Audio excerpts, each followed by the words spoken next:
Go down to Chris Kinley, and Park Ferme beginning to throb again. It's been empty for the last several hours, Chris. It has been empty for quite a little while. Sensibly, all the teams, all the riders, etc., all getting themselves out of the sun. And, you know, you get handed all sorts of things to mention here, and this is a good thing that I'd like to mention. The Joey Dunlop Foundation would like to say thank you to all our spectators who've been up the Craig this year, whose donations have totalled £1,500. A big thanks to Charlie Bond and Standard Bank, and Kevin, thanks for that information from the Joey Dunlop Foundation. And they've got their, obviously, their little whiskey that they're selling there at the back of the beer tent. Thank you very much for that, Tim O'Hanlon. Now, there's something as well, Tim. I think didn't forget about it, but you just forget about it. I think it's Jeff Duke's 90th birthday. Is it round about now? Is it? I think it would be. It was earlier in the year. That. Oh, Chris. is it? Yeah, yes, but he's 90 90th. now, isn't he? Yeah, he is. Yeah. Let's find B-Mac then. Let's find Brian. See how Brian McCormack is on this fine afternoon. Oh, hello, Brian. Hello. How are you? All right. Yeah, not too bad. What have you been doing downtime? I was asleep up to about 5 minutes ago and someone decided to throw a bit of water over me, but no, ready to rock and roll now again.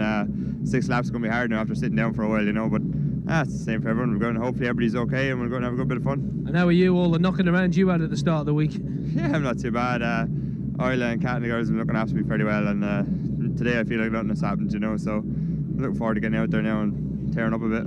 How did the bike feel in the first run? Good. It's the first time I rode that now since last Thursday, so it dropped the valve on us, so the lads got it back together. So for me, it's good to get a start and a restart, but it's not good for everybody else. But hopefully we can get a good run this time. All right, good luck. Cheers. Thanks very much. Thank you very much to Brian McCormack there, good man. And well, he is struggling. If you do see him walking around the paddock, he kind of just hobbles around a little bit. And Neil Champion's up here. Maybe have a word with Neil if we can.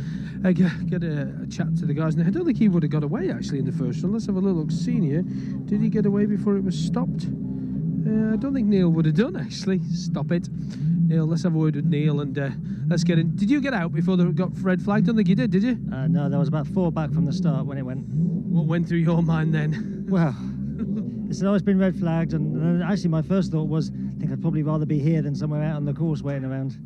All right, so you haven't had a chance to test some things that you might have changed like the rest of the lads? No, we haven't changed anything. I was after the lightweight practice, I realised that on Wednesday, I realised that was the bike I had the best chance on, so I just focused on that. The big bike happy, okay? Yeah, I mean, this afternoon, it's the last race of the week. I'm just going to go out and enjoy myself. All right, good luck. Cheers, thanks so much. Thank you very much. Cheers, and Michael Niblett's here. Let's have a word with Nibbo if we can. I think he's ready to go, stood next to Mark Herberson's bike. All right, young Niblett? Yeah, not too bad, thanks. You? Wham!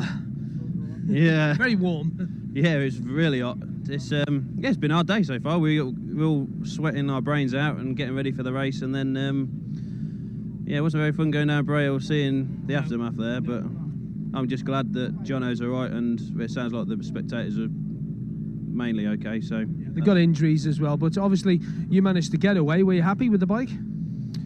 yeah, we've had issues I was speaking to you earlier in the week and some handling issues, but fair play to Richard Brendish at Olins. He's been helping and we're gradually improving all the time. We just missed out by having the issues in practice week with power because we had a slipping clutch. I've not had many fast laps on it, but I just want to get around, get finished, and then have that as a thanks to the guys for all the hard work they've done. You know, there's been my team and other people who've been out there, MSS, KS Performance, Kev Spur, who's been here lots of times. So yeah, just glad to be. I'll be glad to get it over with, to be honest. A bit of relief. Yeah, it's been a long old 2 weeks. All right, thanks for your time, Mike. All right, thanks a lot. Cheers, that's Mike Nibblett. Thank you very much. Let's see who else is in here. We can maybe grab a word with Eric Wilson's here. So let's have a word with Eric. See how Eric is, and just looking quite cool and calm. Sat on a jerry can. I think you sat on there, is it? Yes, indeed. It's Find a seat. most comfortable place in the paddock, this. Yeah, right. Okay. Now, I bet you it's not. Jerry cans are not the nicest thing to sit on. Did you manage to get out before the stop? No, there was. I think it was Graham English who was halted, and he was just in front of me before we set off. Obviously, hopefully anybody involved in it is full recovery. Hopefully they're not too serious. And what about yourself? TT week has been a tough. Michael Niblett's just saying it's been one of the hardest. Yeah, it has. It's obviously a slow start with the weather. By Thursday, we had only 5 laps of practice, 3 of which were wet, and we normally have about 14 by then. Obviously, I have the pleasure of riding Dave Houston's ZX10. He was kind enough to lend it to me this year for my own little campaign, so it's a bit of a handful to get to grips with, but we've hopefully got it dialed in for the 120. I'd missed it by 4 seconds on Superstock race, so that's the aim of the game for this year. All right, listen, hope you get that 120. Good luck. Thanks very much, Chris. Cheers, thank you. It is Eric Wilson there. Cheers, up round the back. Don't want to fall over anything. And Mark Parrott, well, he would have got away, I think, a little bit earlier on. And what's up with the what's that T-shirt you got there in your hands? Well, I've been cutting my work T-shirts up for rags, although some of them do look like it to start with. It certainly do. Do you get a run out on the first bit? Obviously, you got away. Yeah, got out to just before Ballacrane when we see the red flags and that. So obviously, always just pull up. Nothing you can do is just hope that everyone's all right. How's the bike feeling? Felt great. I was really felt on it, sort of thing. Just felt comfortable. So I was hoping for a good race, but we'll have a go now. All right, thanks. Cheers, Chris. Thank you very much to Mark Parrott. Cheers, and let's get round and maybe find some more guys to go. What have we got? We're on 8 minutes past, so that's what, 22 plus 8, that's 30. Yeah, I can work that out. I worked it out all on my own. So didn't manage to speak to Cam before the start of the first bit of the race, so he's just having his picture taken with the lady there. So we shan't get in the way of the pictures with the ladies, not at all, Cam. All right? Yeah, good as gold. How did the bike feel on the first run? Yeah, it felt good. Track's hot, but bike was working well, and yeah, all good. Think tyre issues going to come into this with the heat?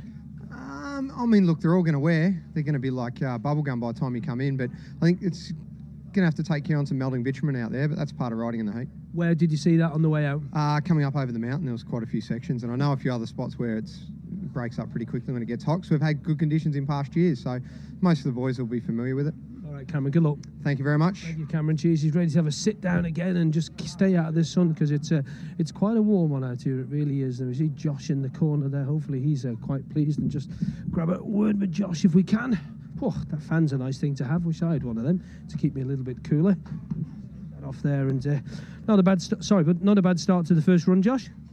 Yeah, no, I was really happy with that. I wasn't expecting to be, anywhere specific in the positions. I was just every lap for me is still learning. So it only makes sense that I'm going to improve as I do more laps. But I actually don't have any fixed goals as I haven't from the beginning of this event. So everything that we've done already has come as a surprise. And the boys said when I got back here to the pits, they said I was in 12th at the Glen Helen checkpoint. So I mean, that was again another a great achievement already. And I'm not setting goals for myself, but when they're coming, it does make me feel better that things are steadily improving. And again, now we're going to start the race, and I haven't got any expected goals, but if I can keep improving and keep finding a better line and a smoother line and avoiding the bumps, then I'll just let the times come. But just want to finish out the week safe and sound. What about all this weight around him? I mean, you've obviously heard the stories about it. How do you deal with it? Well, I've been coming here. This is my 5th year at the TT. First year as a rider, but 5th year as to be here for the event. So I'm familiar with all the waiting around. It definitely gets the nerves going when they say, this is the first call for the riders up to the area. So it is trying, but I mean, I can't only imagine how frustrating it is for all the people around on the course. I was sat there in the comfort of the truck, in the back trailer unit of the truck there, and chatting away with Guy and talking about the track and the conditions and how it was, and we're both saying it must be difficult for the spectators out there. They've been sat in their prime position since 6 o'clock this morning, to get that perfect spot at the side of the track, and they've been sat here all day. I really feel for the loyal spectators that come to watch. All right, good luck for the second run. Thanks a lot. Thank you very much for that, and thanks to the task. What have you done to my tracksuit, you lot? You horrible lot. Thank you very much. I don't know what have they done to it. What have they done? It's a bit worrying. You're all right. Did you get pictures of it? Oh, you're all right. To tell you, wasn't it? It was you. You're watching. Cheers. Thanks for. What's that? I'm not going to tell you. It's on your back. Oh, is it? Oh, what have they done? No, I'm only What putting it like what have they done? What have they done to me? You're a wind-up merchant. The lotties are all wind-up merchants. Yeah, well, there's still a bit of camaraderie and there's still a bit of crack down here, which is good, and it's been a long old day for these guys. And that's quite a good point what Josh Brooks said there, that obviously a lot of the guys have been out in their little spot since 6 o'clock this morning. And it was true, because I came in about 7:15 to the grandstand to do the chat show, and the amount of people around the track waiting. John Kennick said the same thing, coming in from where he comes from St John's. Absolutely incredible. And a fair play to you all out there, you're all TT fans. And let's maybe go and have a word with this man who's been involved as a TT VIP bloke this week, and we'll just jump around this man here and just get in and maybe go and sign that, Philip. Don't worry about me. Listen, do you want me to hold you? I'll hold your hell crash, mate. There you go. You got somebody's Philip McCallan Motorcycles.com selfless plug. There you go. What it's actually for? This is for a genuine reason. we do a bit back home to help the blood bikes, you know, the men who help us when there's accidents and transport blood. And we're getting this helmet signed by as many riders as we can here, and then we'll put it up for auction and raise some money for the blood bikes, who as bikers, we know we need those people. So just a little bit. It's embarrassing actually going around, you know, me as a racer, asking other racers to sign. Have you signed it yourself? No, not yet. Yeah, but you will. I'm too embarrassed to do that. But them boys, they used to ask for my autograph, so I said, boys, now I'd like yours. Return. Yeah, return. You know, but I think we're in for a very interesting race. We are in a very interesting race, but I want to ask you as a rider, ex-rider, what about you? If you were in their position now, what were going through your mind, Philip McCallan? It's hard, you know. They've had a false start. Well, not false start. They've had a start today, and then you've had a break, and then you come back again. People deal with it in different ways. Lucky, really, I was always busy. There was still something for me to do when we had a bit of a hold up. You know, just something I wanted to do to try and make something better. But it's thinking time, you know. And the boys will be thinking, well, I didn't start that good enough. I done that. I done this wrong. I done this right, and that'll be going through their minds a little bit. Some other people will be just sitting dead cool. They won't even be thinking like that, and they'll just be waiting now, thinking, right, I've had one practice start, and I'm going for it. At least to be able to come back and maybe if they've had a couple of problems, maybe change it. Yeah, I mean, it is good. You know, it always happens. You go down Bray Hill for the first time, you get a couple of miles out the road, and you realise, oh, this gearing is just slightly out. I wish I could change it, or I'd like a little bit more compression dampen, a little bit more rebound. And it's great when that happens that you get another go at it. So I would say, to be honest, most people now will be the happiest. As for their bike on the West setup, they'll be the happiest they've ever been, or should be, because they've had a trial go, and if they want to change it, they can change it now, and it's going to be, I think, one heck of a race. I think you should get some suntan cream on your head, Philip. It's looking a bit red there, kiddo. That was actually some clever man called Rutter tried to draw on my head there, and that was removing the paint from it, you know, but I did tell him I'll get him back. Oh, yes, you will. Thanks for your time, Philip. Cheers. Thank you. Thanks very much to Philip McCallan. I can't tell you around the circuit that all crossing points are now closed. All crossing points are now closed, okay? So that's a bit of information for you. And here's Derek Shields. Let's have a word with Del, if we can just jump in and have a word with Derek if we can. All right? Yeah, not a bother. Just waiting for the start now, so looking forward to getting going. How do you deal with that sitting around malarkey? Just try and think of something else and maybe go through a lap in your head. Do you just sit there and visualise the corners, close your eyes, or...? Yeah, try and visualise the corners and see what gears are going through and how the bike's handling and stuff like that. And yeah, not too bad, so. Do you sit there in the chair and do you lean with the chair as well as if you're going through the corners? Come on, you do. No, I won't go that far now. All right, good luck for this one. Cheers, thanks. Thank you very much. Says the Derek Lee's off at Derek Shields off at 40. What are you saying? Oh yeah, has that been the gates open, Tim? That is a 15-minute thing, so that means now that the gate will be opening. And Ben Wiley, just watch your back there, Ben. Don't want Ben to get run over. It's not a good idea, considering he's just about to go out with the race. And you just look very unruffled there, Ben Wiley. Do I? Oh, that's good then. Hopefully I'll be like that over the next couple of hours. Tough work, tough day. Yeah. It ruins your mojo a little bit when you have to stop and do all that. But hopefully everyone's all right, and we'll have a bit cooler now, maybe. Well, I think you're going to get cooler and get in that queue before the queue gets huge for the little boys' room. Yeah, I'll be second in the queue at the moment. So that's pretty good, isn't it? It's all right, behind Paul Owen anyway, which is worrying. Don't follow him in. No. Good luck. Definitely not. Definitely not. All right, thanks very much for that. And Jimmy Starr is here. Jimmy, we'll get to the queue to the toilet. All right? Not bad, yeah. First run, okay? I only got to Carmichael and it felt quite good and quite comfy, so see what happens this race. It's going to be warm work. Hopefully I'll cool down a wee bit more shade. All right, Jim, cheers. Thanks for your time. Just join the queue, Dino. Join the queue. There we go. Let's get up on the road. The Milwaukee Yamaha of William Dunlop being brought forward, and Michael Rutter, his machine, also here, and he's just coming up the ramp. And you've been here before, haven't you?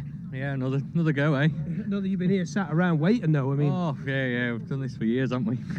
We're thinking back to Paul Orritt, that 99, I think it was, Paul Orritt. And were you here that year? Yeah, it was steering Nampa, wasn't it? I think it was. Right. That's Formula 1 race, isn't it? Yeah, it goes back a few years, eh? It does, horrible Orritt. All right, good luck, Michael. Cheers, mate. Thank you very much, Michael. I think he's just wanted to get into the shade, and quite interesting. I must actually find one of the tyre boys and just find out what the track temperature is. It'd be quite a handy thing to try and get that information, because obviously track temperature is going to be quite critical. It is quite warm, well, very warm actually, with the sunshine. And here we're about what's that now? 13 minutes away from the start. Now we did manage to speak to Guy Martin before the start of the first run.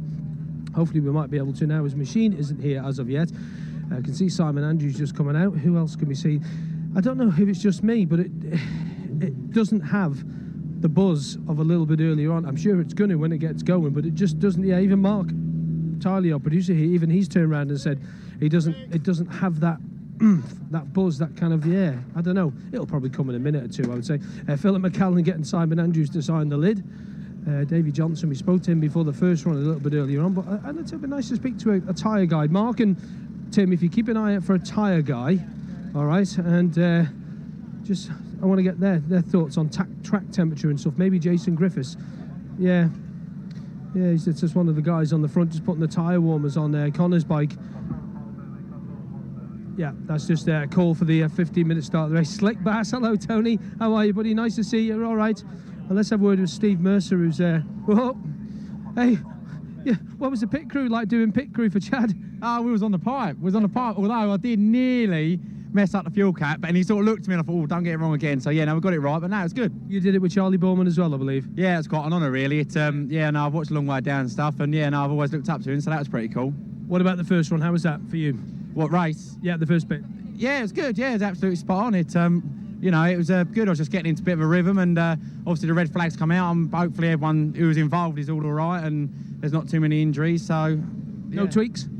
No, we're going to go again as it is and just sort of see what happens, really. I mean, we've only got a super stock bike, so we've been riding it as it is sort of all week, so I don't really want to change anything now. We'll just go out, do a few wheelies and skids for the kids and see what happens. Good luck. Cheers. Thank you, and good to see Rico here as well. Rico, nice to see you. Rico Penscover, of course, now a retired TT man. So what they're going to do, who's going to have the right frame of mind, that is what I think is going to come into play. You know, it's getting yourself back into that little frame of mind again, building yourself back up, and I wonder if Connor can do that. He was on such a bit of a high a little bit earlier on with his dad. And Connor, how are you going to build yourself up? I mean, from the podium to start and down and up again. How are you going to do it? How do you do it? Just going to have to get on with it, really. It's, I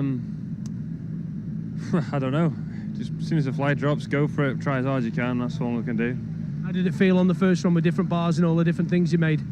Yeah, it wasn't great, but we've changed it again.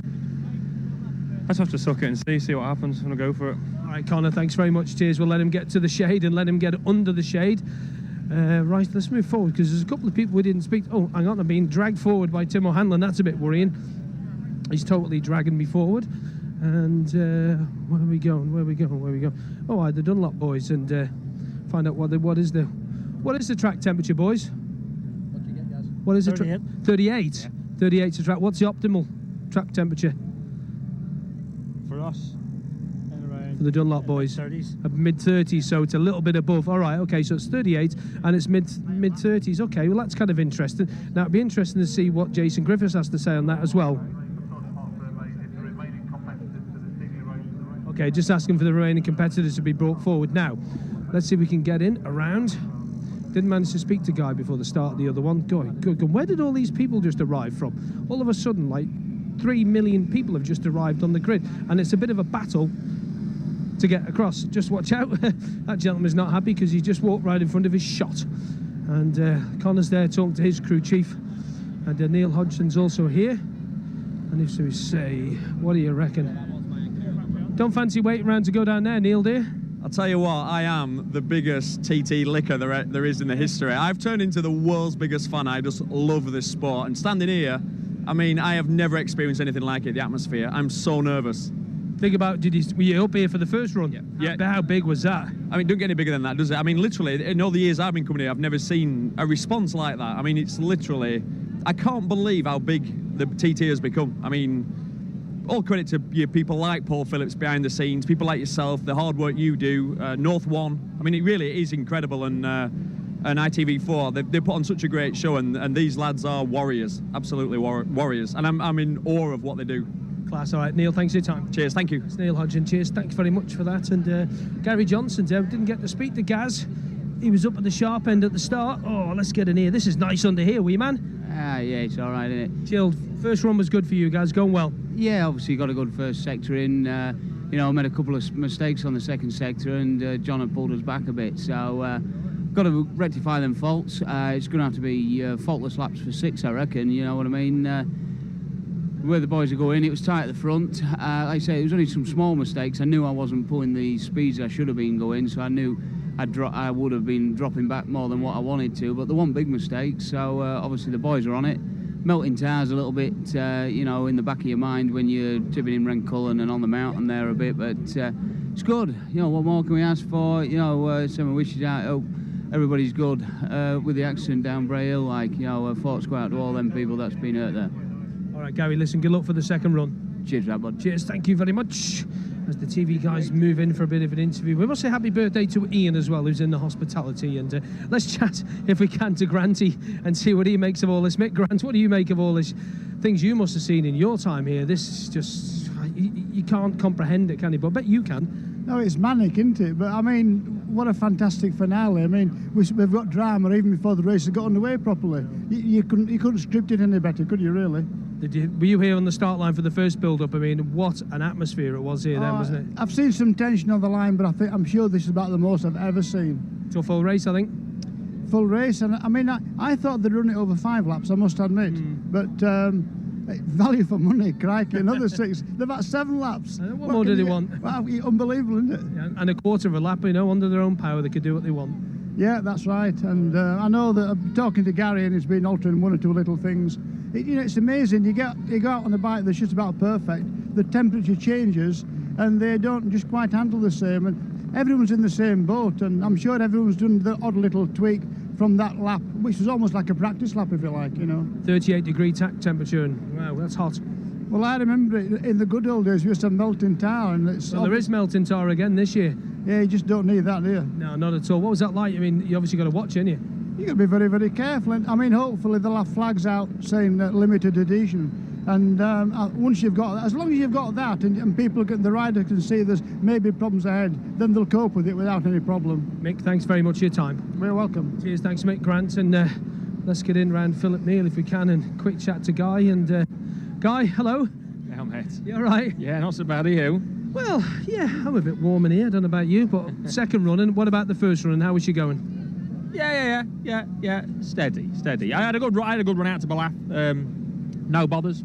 So yeah, me out first, but it's a 2-hour race, isn't it? But yeah, everything was sort of going to plan. So I just got to go out and try and do the same again. We've got a cracking picture of you on our Manx Radio Facebook page. If you stopped outside the chiropodist in Ramsey, everyone's commented on there. Have you getting your feet done? Oh, is that what it was? Is that where it was? It's in Ramsey, yeah. The chiropodist.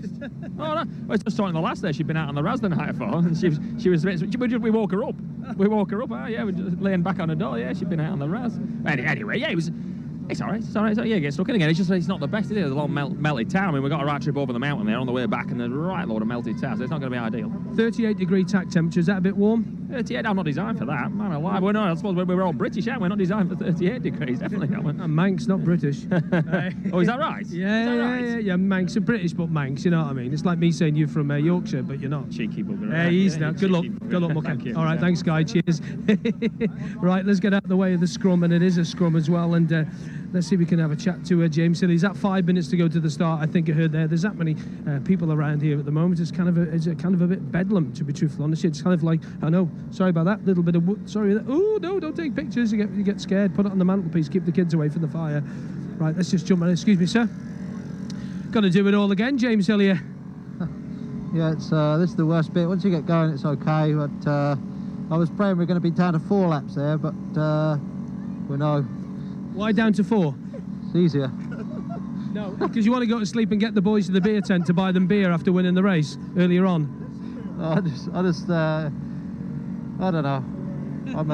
I'm made today. I'm happy, but on a serious note, we've got another race now, so I'll race head on, and again, I'll just push as safe as I can till the end and see where we are. All right, James, thank you very much for that. James Hilly, the boys will be getting ready, just unplugging the tyre warmers now. Aside from easy now, what's that belly that's kind of grown, actually, TT, with sausage baps and bacon baps and all that malarkey that we've been eating.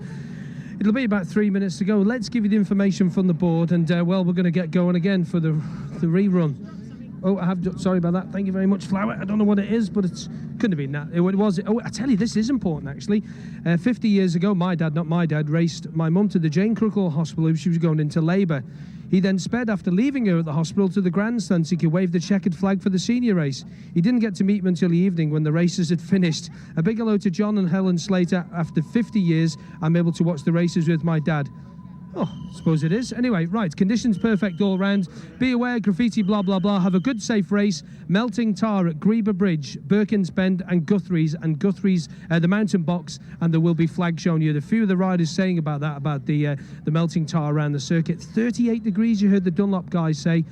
And, well, the optimum temperature is mid-30s, so it's a little bit above that. So that's going to make it very, very interesting. And I'm just under the shade here now of the trees, just by they come to the start line, and they'll be rolled forward very, very shortly. And James Hillier with the honour of starting off the PokerStars Senior TT over 6 laps. Tim, I said it a few hours ago. I don't know what time that was. It seems an absolute age ago. And we'll leave it to you to take them off the line. Thank you, Chris Kinley. Yes, the road will be hot, and the action we're hoping is going to be equally as hot here on the Isle of Man as we await the start of the PokerStars Senior TT. Michael Dunlop going for 5 in a week with 2 minutes to go to the start. John McGuinness, well, he's aiming for 20 wins and the most podiums by any rider in TT history. Gary Johnson right on the pace earlier today. How is he so relaxed on that pre-race interview with Chris Kinley? Bruce Anstey after his first big bike win. So many others could feature. Well, who are we going to have in that frame and on the podium in around an hour and a half, 40 minutes time? The podium 2 years ago reminded John McGuinness the winner, Guy Martin second and Bruce Anstey third.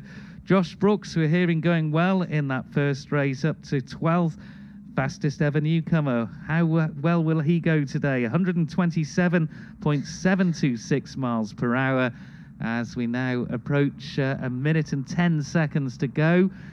Listening live patiently like everyone else in the early hours of the morning in New Zealand. Wish Bruce Anstey all the best, and that's from the Corlett clan. So the audience down in New Zealand, it'll be, well, goodness me, that is dedication, isn't it? Staying up, the radio probably over, under the duvet, listening to the action. We're less than a minute away from the start of the PokerStars Senior TT, and I look to my right now, and I can see the Monster Energy Arch, the grid girls there in position, the starter there. James Hillier is under the arch, a little bit of shade offered there now. He's on the Quattro Plant Kawasaki. Less than 30 seconds to the start. They're lining up behind him. And there is the sun glinting on the fairing. Cameron Donald with the Wilson Craig Racing Honda is next. Then John McGuinness on the TT Legends bike as we approach 10 seconds to the start. Massive amount of people on that grid. 5 to go. 4, 3, 2, 1. We go again with the PokerStars Senior TT as James Hillier goes away. Good smooth start there from the Bournemouth man. Next, little bit of a kangaroo hop appropriately there from Cameron Donald on the Wilson Craig Racing Honda, but he's got that machine, the Honda, revved now to the limit. Here's John McGuinness on the TT Legends bike. Little bit of a hop again there as he went past the podium. Guy Martin on the Taiko Suzuki went wide towards the scoreboards, but much more central this time around.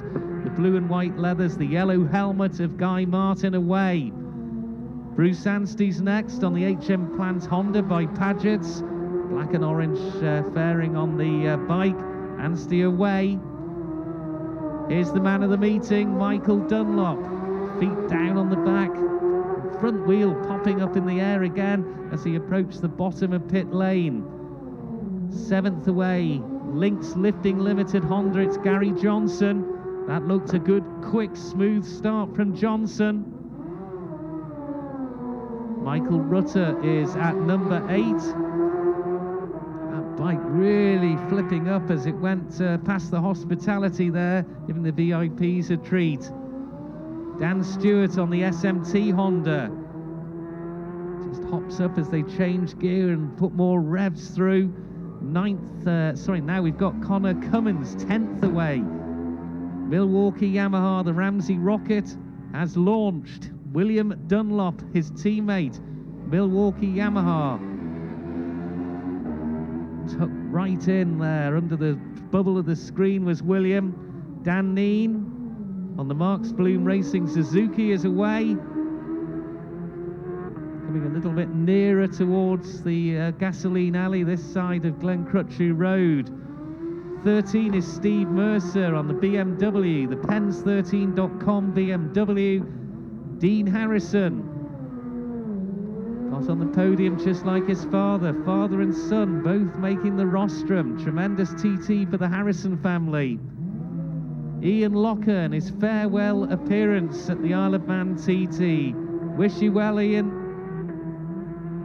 What a servant he's been. 10 TT wins. David Johnson, who had problems at the start in the first start, much smoother away. And grateful for that will be Simon Andrews, who was having to navigate around him from the start. He can aim that RAF Honda straight down the middle of the tarmac this time around. Ben Wiley is number 18 away. Little gap at 19, a non-starter at 19, so we'll get that distinctive pink and day-glowy helmet of Davy Morgan. Davy Morgan on the Strangford Caravan Park Suzuki is away. Interesting combination, the pink helmet and the yellow bike. Bit of a colour clash as he goes on around the mountain course. Sean Anderson starts his campaign, being quick on the big bikes all throughout the TT fortnight. Here's the fastest newcomer ever in the history of the Isle of Man TT, Josh Brooks. Good start there by the Australian. Jamie Hamilton, good TT for Jamie. KMR Kawasaki. Lee Johnson on the East Coast Construction Honda now. Number 58 leaves the starting line. Blast down underneath the Monster Energy Bridge, down towards St Ninian's Crossroads. Daniel Cooper on the Centurion Racing Honda is next away. And now we'll have Brian McCormack on the KMR Kawasaki, Ryan Farquhar's team. But let's go to Glen Helen and Dave Christian. Thanks, Tim. We're ready for action here. The crowd's starting to stir. We can hear engine noises coming up the valley. Here is the first machine on the road, and it is James Hillier. He's neatly through here on his opening lap of this restarted six-lapper. Next bike into view. Little wobble at the front end there as Cameron Donald gets on the brakes, but there's no problems there. He's neatly through as well. And he looks like he's being caught on the road, though. John McGuinness, that gap didn't seem like 10 seconds to me, and it wasn't. McGuinness a second quicker than Cam Donald here to Glen Helen on the opening lap. But there's a little bit more traffic to come before we can give you that leaderboard. Here's Guy Martin on the Tyco Suzuki. He's on the power and making that climb up towards Sarah's cottage, but the gap is less than 10 seconds there, I'm sure, with Bruce Anstey.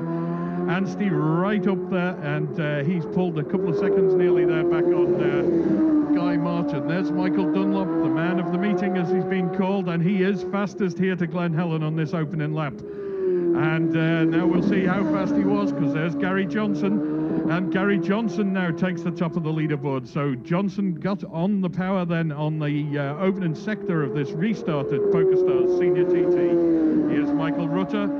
He's safely through here, and he's on the pace as well. Rutter drops into third place on the leaderboard.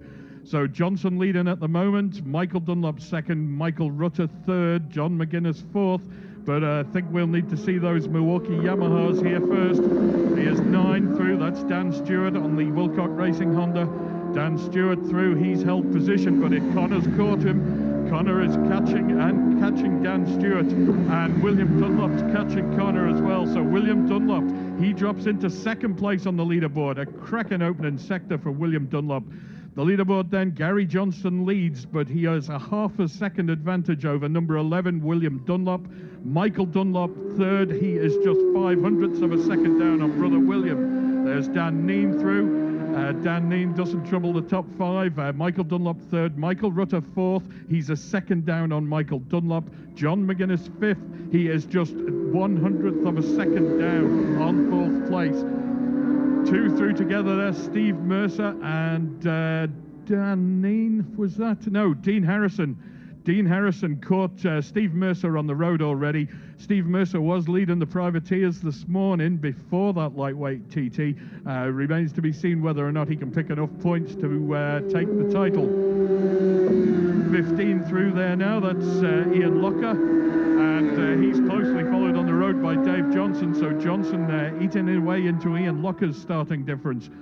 But what a ride. Gary Johnson leads from William Dunlop, Michael Dunlop third, Michael Rutter fourth. 17 through now, that's Simon Andrews, he's a little bit steadier.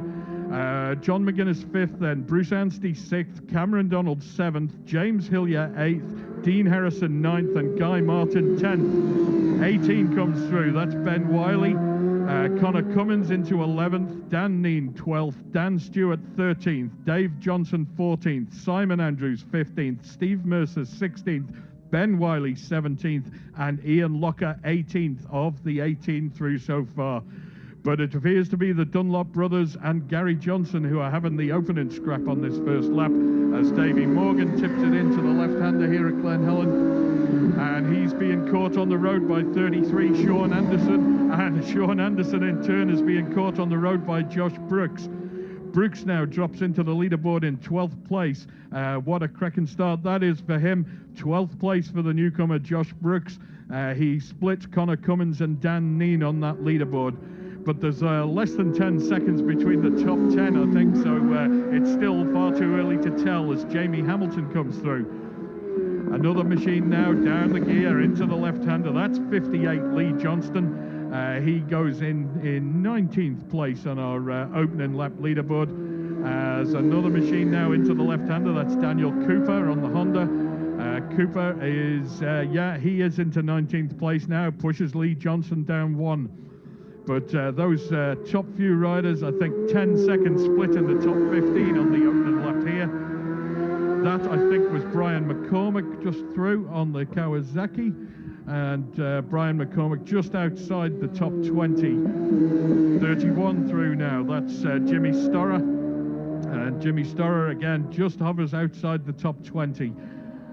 Another machine now, little flick to the right, onto the brakes, into the left-hander. That's 34, Jamie Coward. Another solid start from Jamie. And now 32 comes through. That is Stephen Thompson on the People's Bike. So we pause for breath and have a little look back at that leaderboard.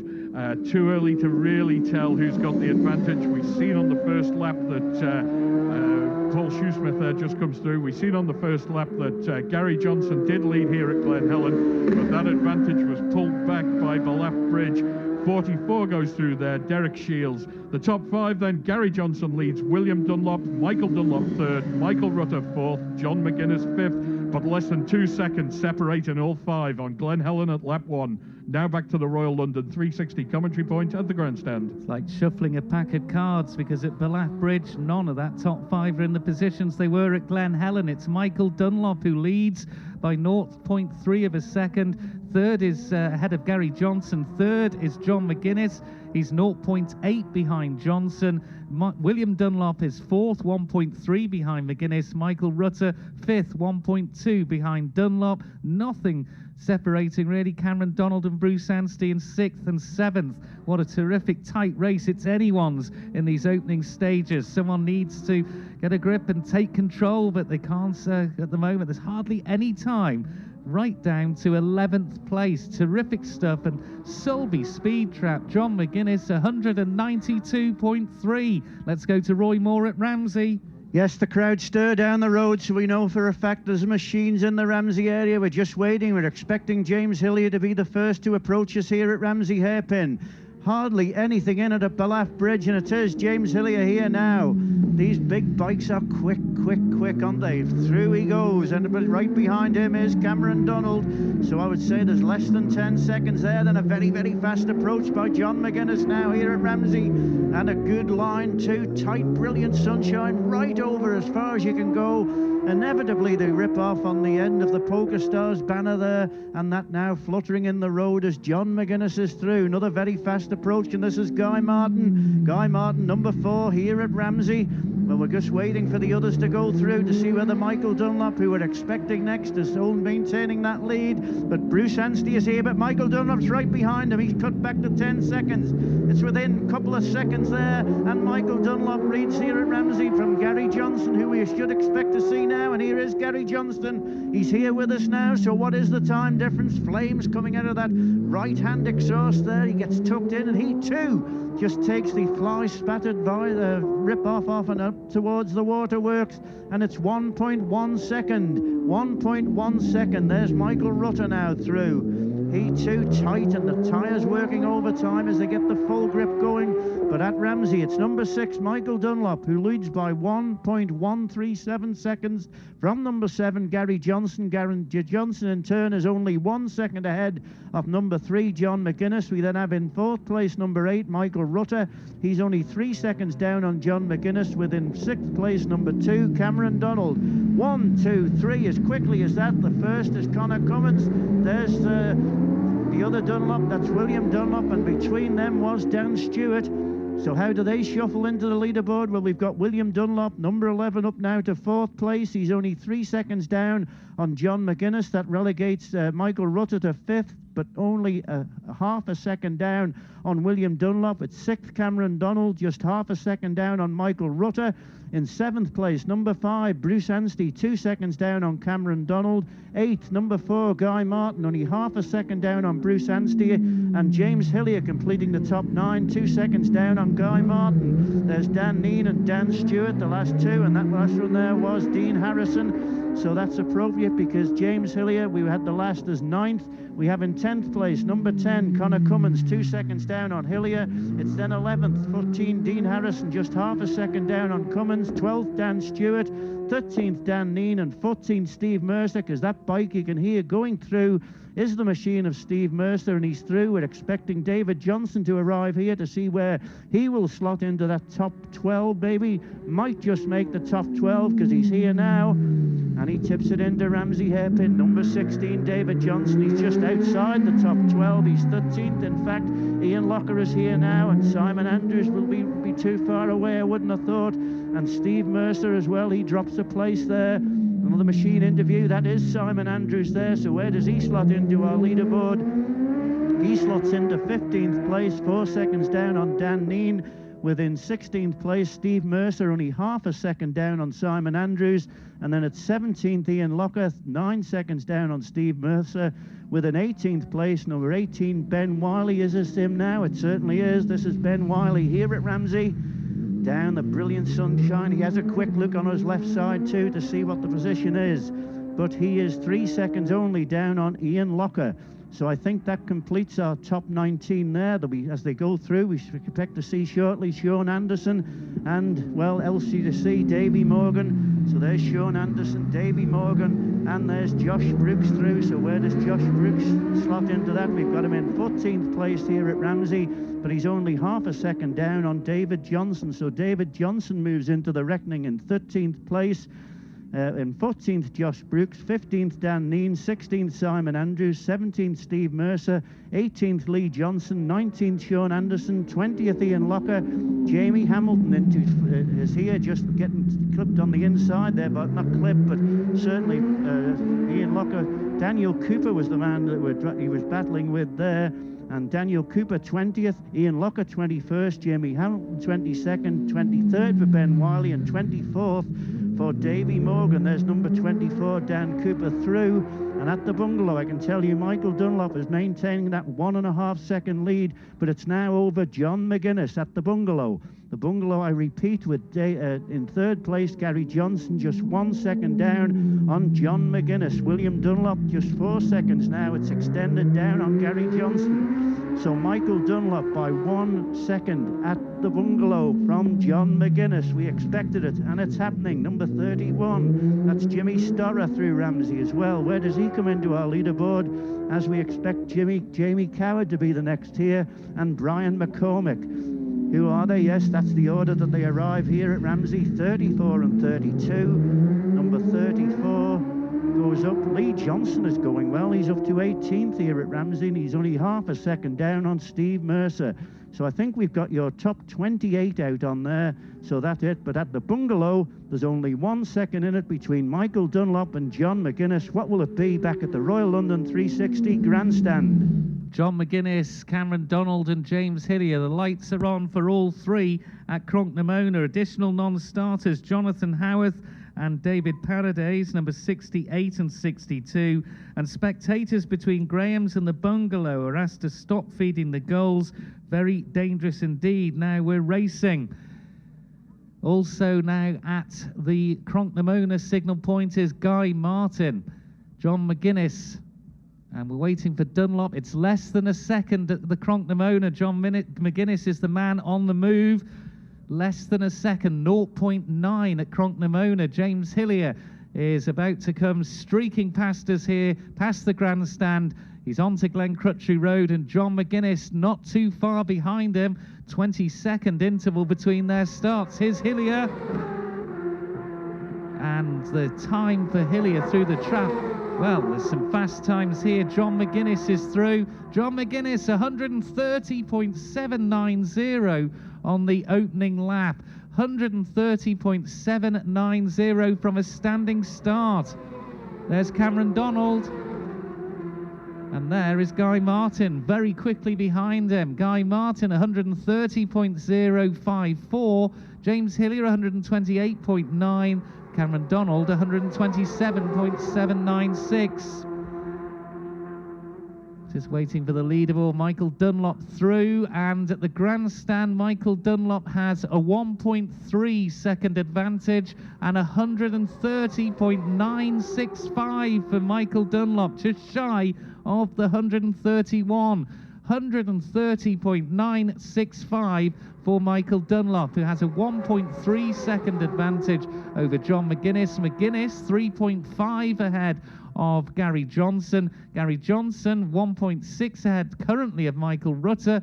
We await William Dunlop to come through. William Dunlop is, lights are on for him at Cronknamona, and he's right with his teammate Connor Cummins, started 10 seconds behind, and behind them is number 9 Dan Stewart. So let's just see where William is going to feature in this leaderboard. There they go, Williams ahead, and a big wheelie. The front end really lifted up on William Dunlop's bike going through the grandstand. William Dunlop is down to 6th. He's dropped to 5th at Cronknamona and down to 6th at the grandstand. Michael Rutter is in 4th. Guy Martin is up into 5th place ahead of William Dunlop. Rutter 4th. He's 1.6, as I say, behind Gary Johnson. Guy Martin 0.6 behind Rutter. And, well, Guy Martin has a 0.2 of a second advantage right over William Dunlop. It's so close after the first 37 3/4 miles. Let's give you the lap time for Michael Dunlop. 17 minutes, 17.130 seconds. John McGuinness, 17 minutes, 18.519 seconds. Gary Johnson, 17 minutes, 22.071 seconds. Michael Rutter, that will be his quickest ever lap round here. He joins the 130 mile an hour club, 130.137. Guy Martin, 130.54. William Dunlop, 130.28. The top 6 all over 130. What a start to this PokerStars Senior TT. Going further down the leaderboard, 6th place, William Dunlop. 7th is Bruce Anstey, 3.2 behind William Dunlop. Bruce Anstey is 5.8 seconds ahead of Hillier in 8th. Hillier is 1.3 seconds ahead of Connor Cummins in 9th. Connor Cummins is 1.9 ahead of Dean Harrison, who's in 10th. Cameron Donald's a further 5.7 seconds back in 11th. Another 5.4 seconds back in 12th is Dan Stewart. David Johnson is 13th, 9 seconds back on Stewart. Dan Neen is 14th. He's 2.3 behind David Johnson. 15th, Simon Andrews, 6.3 behind Dan Neen. And then it's Steve Mercer, Ian Locker in 17th. But Josh Brooks will feature in that top 15 or so, going well in these early stages. But 6 riders over 130 on the opening lap here around at the grandstand around the mountain course. Terrific action, and we're going to find out who's in the lead at Glen Helen very shortly. That's how quickly these machines are going. And just tell you that we haven't got yet Josh Brooks in. We've got to go to Glen Helen. Dave Christian, breathless. Yes, thanks, Tim. Welcome back. Again, the crowd just starting to get restless here as we can hear some engine noise approaching up the valley. Two on the road together, and it looks like John McGuinness has got ahead of James Hillier on the road. McGuinness got clear track in front of him now. He is ahead of James Hillier on the road, and both safely through here on their second lap. The time differences at the end of that lap are really, really tight in the top 7 as the number 4 Suzuki Guy Martin through here on his second lap, but right behind him on the roads Cameron Donald, and they're both safely through here. Looks like Guy's got ahead of Cameron. There's Michael Dunlop and Bruce Anstey together. Dunlop still tops the pile. The gap still 1 second here, 1 second at Glen Helen on lap 2. Michael Dunlop's advantage over John McGuinness. Guy Martin currently in 3rd, but we'll have to a little bit of a wait before we can confirm that as Gary Johnson comes through. Indeed, Gary Johnson does drop into 3rd. So Dunlop leads McGuinness by a second, Johnson 3rd, but we'll have to wait and see. Rutter, there's Michael Rutter through. Michael Rutter, he goes 4th now, just pushes Guy Martin down a place. Still only 9 seconds separating the top 5, 10 seconds separating the top 6.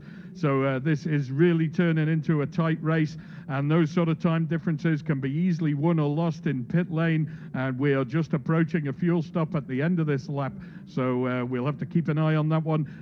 No stray hands there, missing that limiter on the handlebar, and the two Milwaukee Yamahas together in convoy, nose to tail. Connor Cummins and William Dunlop through. William Dunlop now 6th place, Connor in 8th, but we do need a couple more bikes through before we can confirm that. Dan Stewart through there on number 9. He is currently holding on to 11th place, but with 10 seconds now separating the top 7, what a tight race this will be. Michael Dunlop, are we going to see history being made again? Can he equal Ian Hutchinson feat for 2010 and take 5 wins in a week? Well, with only a second in it on lap 2, it's far too early to tell, but he's got his nose in front, even by a very, very small margin. 14 through now, Dean Harrison, he takes 10th place. Just splits James Hillier and Cameron Donald at the top end of that leaderboard as Dan Neen safely through on his second lap. He drops into a 13th place. We're now looking for the number 13 machine of Steve Mercer, and Dave Johnson, Ian Locker and Simon Andrews should be following behind. But Michael Dunlop has got the bull by the horns, but he hasn't got a very tight grip. Just 1 second split in him and John McGuinness. That was Steve Mercer through. Mercer holding on to 14th place at the moment, but the number 16 of Dave Johnson might have something to say about that. There's Johnson through now, and indeed he pushes Mercer down a place. Dave Johnson moves into 13th place. Dan Neen 14th, Steve Mercer 15th. So Glen Helen on lap 2. Michael Dunlop leads John McGuinness by 1 second. Gary Johnson 3rd, he's 6 back on McGuinness. Simon Andrews through now, closely followed on the road by Ian Locker. They don't make any impression on the top end of the board. Gary Johnson 3rd, Michael Rutter 4th. He's less than a second down on Gary Johnson. Guy Martin 5th. He's also less than a second down on Rutter. William Dunlop 6th. He is less than a second down on Guy Martin. Bruce Anstey 7th. He is less than a second down on William Dunlop. And Connor Cummins 8th. He is 10 seconds back on Bruce Anstey.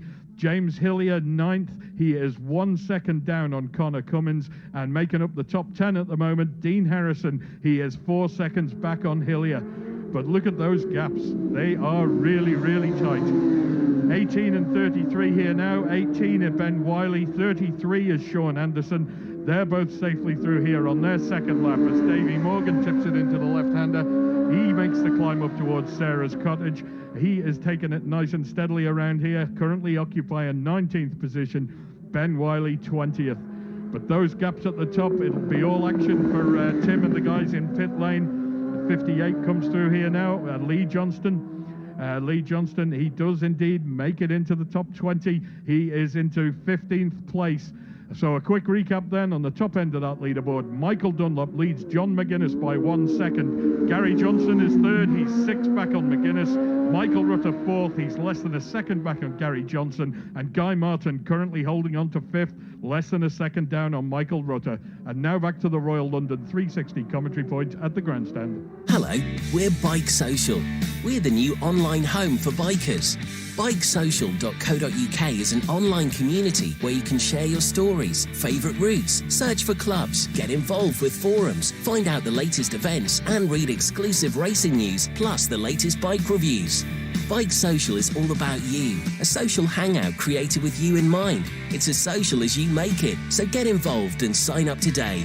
Join in now at bikesocial.co.uk. Would owners of domestic animals and livestock adjoining the TT course please ensure that they are secure during the practice and race periods? Manx Radio TT Commentary is brought to you by Royal London 360. Manx Radio TT. Jim Hodson's bike being wheeled away in the pits, as is Josh Brooks, the fastest ever newcomer. Well, it's developing into the TT Legend duel. We suspected it might be. Looking at Ballaugh Bridge, Michael Dunlop 0.051 ahead of John McGuinness, who is eking into that lead, and Guy Martin has got into third place ahead of Gary Johnson. Guy Martin 7.9 behind John McGuinness, but nothing between Dunlop and McGuinness. At Sulby, the speed trap 192.3 for McGuinness was the quickest. Martin quickest this time. Over to Ramsey. Will it be John McGuinness leading on the road into Ramsey? And it certainly is. He's got ahead of James Hillier. John McGuinness into Ramsey. Just a fraction of a second now, the lead. And James Hillier tucks in behind them, but he hasn't got time to get anything off the face there, off the helmet. He's away. He just managed, I think, to just take the left hand up and rip one away. And here's Guy Martin now, and he's on the move as well, and taken over that thing from Gary Johnson and moved up into third at Ballaugh Bridge. So the next should be Michael Dunlop here. We've got a new leader at Ramsey. It's John McGuinness. And here's Michael Dunlop. He'll be informed of that. He's got ahead of Bruce Anstey, but Bruce Anstey sticking to him. It's only a fraction of a second, 0.232, but the new leader is number 3, John McGuinness. From number 6, Michael Dunlop. There's Cameron Donald through now. Cameron Donald, we'll slot him into a leaderboard place. Let's take the riders through. But we have a yellow flag, a waved yellow flag. Not quite sure what the situation is there. A waved yellow flag, but certainly we haven't seen anything, I must admit. But Michael Rutter is through. Michael Rutter goes through, but the rider is away now. Stopped up on the left-hand side there. I wasn't quite sure what was happening. But we have John McGuinness who leads by 0.232. And it looks as though it was Cameron Donald. Yes, was it Cameron? Stopped on the left-hand side, just going away from the hairpin, but I can tell you he's up and running again. So it must have been, like the other day, something wrong with the machine. It just spluttered maybe to a halt. We went out of our view on the left-hand side, but it was Cameron. Let's take these two through now, and then we can give you a top leaderboard, because it is Connor Cummins who's ahead of his teammate as they go through Ramsey, William Dunlop. So how do they figure on the leaderboard? We've already announced that John McGuinness leads by 0.232 of a second, a fraction of a second here at Ramsey from Michael Dunlop. Guy Martin 7 seconds down on Michael Dunlop. In fourth place, Gary Johnson 2 seconds only down on Guy Martin. We then have fifth, Bruce Anstey, who's only half a second down on Gary Johnson. In sixth place, number 8, Michael Rutter, half a second down on Bruce Anstey. In seventh, William Dunlop, 5 seconds down on Michael Rutter. In eighth, James Hillier, number 1, 3 seconds down on William Dunlop. We then have in ninth, number 10, Connor Cummins, 5 seconds down on James Hillier. It's then 10th, because we're expecting now, I would imagine, let's just wait to see, is this Dean Harrison? It certainly is. Number 14 is here at Ramsey now. Round, immaculate as ever. Lovely, lovely riding style from Dean Harrison. Where does he slot into? He's behind Connor Cummins by 10 seconds, I can tell you, but he's holding on to 10th place. And there's Dan Neen. Dan Neen is through. It's then Cameron Donald, but he will have dropped a little bit more after that stop there. Number 2, Cameron Donald. He was 13 seconds down on Dean Harrison here at Ramsey, but that will be more now. And then in 12th place, it's number 9, Dan Stewart, 1 second only down on Cameron Donald. He will have inherited that place, I would think, after the little problem that Cameron had here at Ramsey. 13th for Dan Stewart, 12th for Dan Stewart. Yes, that's been altered now. 1 second only down on Cameron Donald. Then there's David Johnson going through very quickly and goes a little bit wide, but got it anchored up and through. Now where does he slot into it? 13th place for him. 12 seconds down on Dan Stewart. That's David Johnson. Then it's 14th, number 12, Dan Neen, 4 seconds down on David Johnson.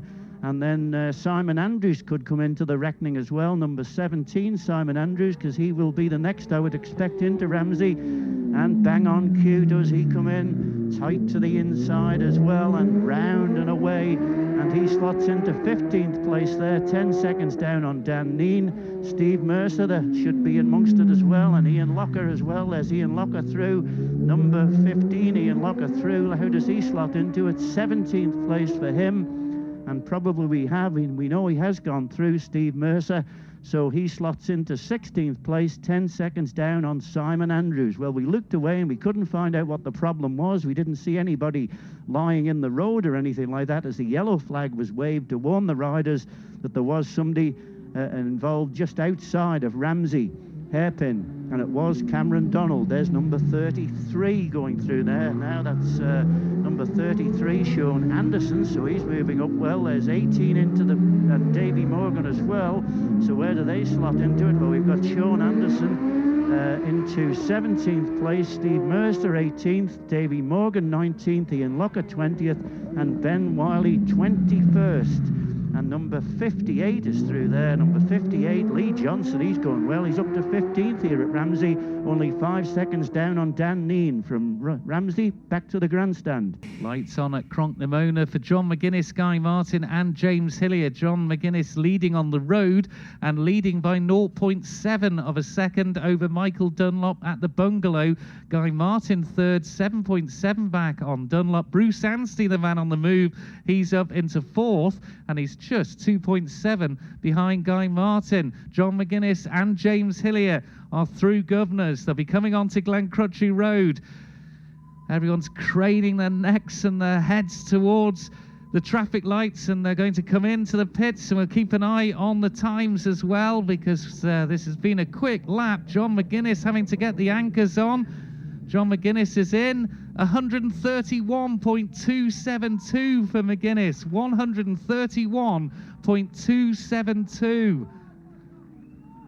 The gap was, Tim, actually the gap at Cronknamona was 1.7 that he had. Here's Guy Martin, he sneaked himself up into 3rd. He's 4.6 seconds ahead of Bruce Anstey at Cronknamona. McGuinness's rear crew, the rear wheel was in, the spindle's in now, the little spacer gets pulled back, the jackhammer goes.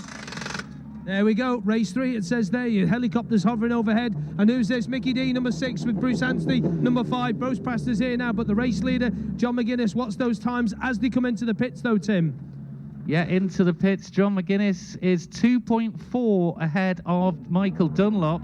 Dunlop is 4.8 ahead of Guy Martin. Apologies, Tim. James Hillier just remembering to clunker into gear. James is away. Guy Martin, well, he's still flying, but don't forget he's got Bruce Anstey to worry about now as well. And also Gary Johnson, who seems to have dropped away. Guy with a new rear tyre going in. Michael Dunlop's just a little bit further down from us here now. He's going to shoot off left, and here's Michael Rutter. Michael, 1, 2, 3, 4, 5, 6, around about 6 or 7 place at the moment. Guy now being told to go, go, go, go, go. Crowd rise for Guy Martin. Listen to that. Incredible. Hear that ratchet hammer's going once more. Michael Dunlop should be next to go. He is, and there's Anstey and Dunlop away as they came in together. They're all watching that speed limiter, this time 60 kilometres. Gary Johnson in. Gary, I'll tell you what, there'll be another cheer when I give you the lap time for Guy Martin there. 131.094 for Guy Martin on that last lap. Absolutely brilliant. Here's Cam. Cam is in, right next to me here now. Cam goes right past, sorry guys. And Gary Johnson is the man. Here's Connor, here's the big man from Ramsey. He's made it here. Connor's back and he's through. So number 10, I think William is up there as well. Just spot the helmet as well. Okay, yeah, Cameron, looks like Cameron could be retiring there. He's told him to put no fuel in, so he had a problem, didn't he? And looks like could be Gary Johnson, could be a problem as well. It is. Gary Johnson, I think Gary is out. He is out. Oh no, let's have a little look on the side. Oh, the right-hand side hanger, it's all broken off. Oh dear Lord, on the hanger on the right-hand side of the machine, it's all snapped off. All the aluminium's gone, so there's no way back for Gary Johnson. He is a retirement. Devastated, I think, will be the word. We'll go to Tim O'Hanlon with those times in a second, but number 2, it looks like he could be out as we get William Dunlop away. Number 11, he's past us now on the Milwaukee machine, but Cameron doesn't look like he's going any further. Connor's in at the moment, but Gary Johnson, oh dear. Tim O'Hanlon. Well, after the pit stops, John McGuinness does it again. Slick pit stop. He's got a 6-second lead over Michael Dunlop now after the pit stops. Michael Dunlop has a 10-second lead over equal third, 4 Guy Martin and 5 Bruce Anstey. And in 5th place, William Dunlop, only 4 seconds behind that pair. Up to Tim. Well, confirmation, Gary Johnson and Cameron Donald retired at the pit. Sean Anderson retired at Grieber Bridge. Number 72, Mark Herbertson, retired at the pits also, as did Brandon Cretu. Let's give you the lap time then for John McGuinness, 17 minutes, 14.709 seconds. Michael Dunlop, 17 minutes, 18.535. Guy Martin, 17 minutes, 16.108. Bruce Anstey, 17 minutes, 18.656. As we came into the grandstand, 6-second lead leaving. It was a 2.4-second lead for John McGuinness over Michael Dunlop. It was 1.7 when they were back at Cronknamona. So John McGuinness was just putting the hammer down on the latter stages of that lap from Glen Helen onwards, and just marginally eating in to Michael Dunlop and increasing a lead. But it's slender, it's very, very slender, and Guy Martin is flying on that Taiko Suzuki in the opening 2 stages here on the Isle of Man. So the running order is John McGuinness leads, it's Michael Dunlop, Guy Martin, Bruce Anstey, Michael Rutter, Gary Johnson, James Hillier in 7th, but Johnson has retired. William Dunlop is 8th, he'll be 7th. Connor Cummins will be up into 8th. Dean Harrison will be up into 9th. Dan Stewart will be in 10th, and David Johnson will be 11th. Dan Neen in 12th. Pit stops, John McGuinness quickest, 53.212. Michael Dunlop, 54.515. William Dunlop, 54.631. Bruce Anstey, 55.785. They were way and above the quickest. Hillier next best at 57.153. But it's those slight margins that can win or lose Isle of Man TT racers. We've had some opening to this PokerStars Senior TT, but it's been worth waiting for. Let's go to Glen Helen and Dave Christian. Yes, thanks, Tim. What a race this is. Lap 3, Glen Helen, action fast approaching. I can hear engine noise. The crowd start to jostle, make their way ready for the cameras, and 2 on the road. It's John McGuinness leading James Hillier on the road, but McGuinness also leading the race, or at least he was at the grandstand. And them two right close together. James Hillier's just tucking in, maybe picking up a few pointers as John McGuinness shows him the way round at speed. And he is hanging on to the back of him as well. The time difference was 20 seconds, and it still is. But here's Guy Martin. He started a charge on that Taiko Suzuki. He drops into 2nd place, but here's Michael Dunlop and Bruce Anstey together. Dunlop indeed takes 2nd place, Anstey 3rd, Guy Martin 4th, and that's how it looks on lap 3 here at Glen Helen. John McGuinness leads Michael Dunlop, but the gap is down. It's only half a second. Half a second separates John McGuinness and Michael Dunlop. Bruce Anstey, 3rd place, he's 11 back on Dunlop. Guy Martin 4th, he's just 2 back on Bruce Anstey. But there's a little bit more action to come yet. We need the Milwaukee Yamahas through here yet, and Michael Rutter as well. The machine does come into view now. It is Michael Rutter. He's safely through on his 3rd lap, but he doesn't make it into the top 4, just hovering outside in 5th place at the moment while we await the arrival of William Dunlop. The 2 Milwaukee Yamahas were circulating in tandem. Will we see them together here on the 3rd lap? Quick update on Dave Madsen-Migdal. We've been having a little Miggy watch here. He was through us on lap 2, so he's still going, looking for finish number 101. Don't have any lap times for him though, I'm afraid. There is the first of the Milwaukee Yamahas. That's William Dunlop. and he is not inside that top 5. He is dropped down to 7th place. The second of the big Yamahas through, and that's Connor. He is just behind William Dunlop on the road and in 8th place on the leaderboard. So, yeah, Dave Madsen-Migdal, number 64, keep your eye out for him, looking for finish 101, and he is safely through Glen Helen on his second lap. He'll be well on the way up the mountain now, I would imagine. John McGuinness, though, in charge, but not by much, less than a second, 0.537 of a second. Here's Dan Stewart on the Wilcott Consulting Honda. Stewart makes his climb up towards Sarah's Cottage on the 3rd lap, but he is just clinging on inside the top 10. 9th place out of 9 through here so far, but of course Dean Harrison may well have something to say about that when he gets here on that number 14 machine. But yeah, half a second, lap 3, less than half a second separating the top 2. Here is Dean Harrison into the left-hander. Gets the power on, makes his climb away. He does indeed drop into 9th place. He is in 9th place now, Dean Harrison, just ahead of Dan Stewart. So the gaps, McGuinness leads Michael Dunlop by half a second. Bruce Anstey is 3rd. He's 11 seconds back on Dunlop. Guy Martin 4th. He is just 2 seconds down on Bruce Anstey. And Michael Rutter 5th. He's 6 seconds back on Martin. There's Dan Neen. He's hanging on to 11th place after those pit stops. After Michael Rutter, we have James Hillier, number 1. He is in 6th place, just 1 second back on Michael Rutter. William Dunlop is 7th. He's 2 seconds down on Hillier. Connor Cummins, currently 8th. He is 20 seconds back on William Dunlop. In 9th, number 14, Dean Harrison. He's 12 down on Cummins. In 10th, number 9, Dan Stewart, 24 seconds back on Dean Harrison. And currently 11th is number 12, Dan Neen. That's the number 16 bike of Dave Johnson. He goes to 11th place, just pushes Dan Neen down 1, but that's a much faster approach from Steve Mercer. Not reflected on the leaderboard, though. He hangs on to 13th place on the number 13 bike. But McGuinness and Dunlop separated by less than a second. We're in for some entertainment if this race keeps as tight as it does towards the end. Bruce Anstey, 11 seconds back. He is capable of turning on the power towards the end of the lap. And Guy Martin, he is only 2 seconds away from a podium place. That's the number 17, Simon Andrews, on the RAF Honda. Andrews safely through here on his 3rd lap. He holds on to now 13th place. Ian Locker still going. 15th for Ian Locker. He is a little bit down on Steve Mercer. 18 seconds the gap there between 14th and 15th. But Ian Locker still circulating in what is his final race on the Isle of Man TT course. John McGuinness then leads Michael Dunlop by half a second. Half a second. That's a missed gear. A missed apex. The margin is so tight, but 3 together on the approach. 13, 18, 20, like that. Wow, that was some going. 33, Sean Anderson. 18 was Ben Wiley, and 17, Simon Andrews. 58 through now.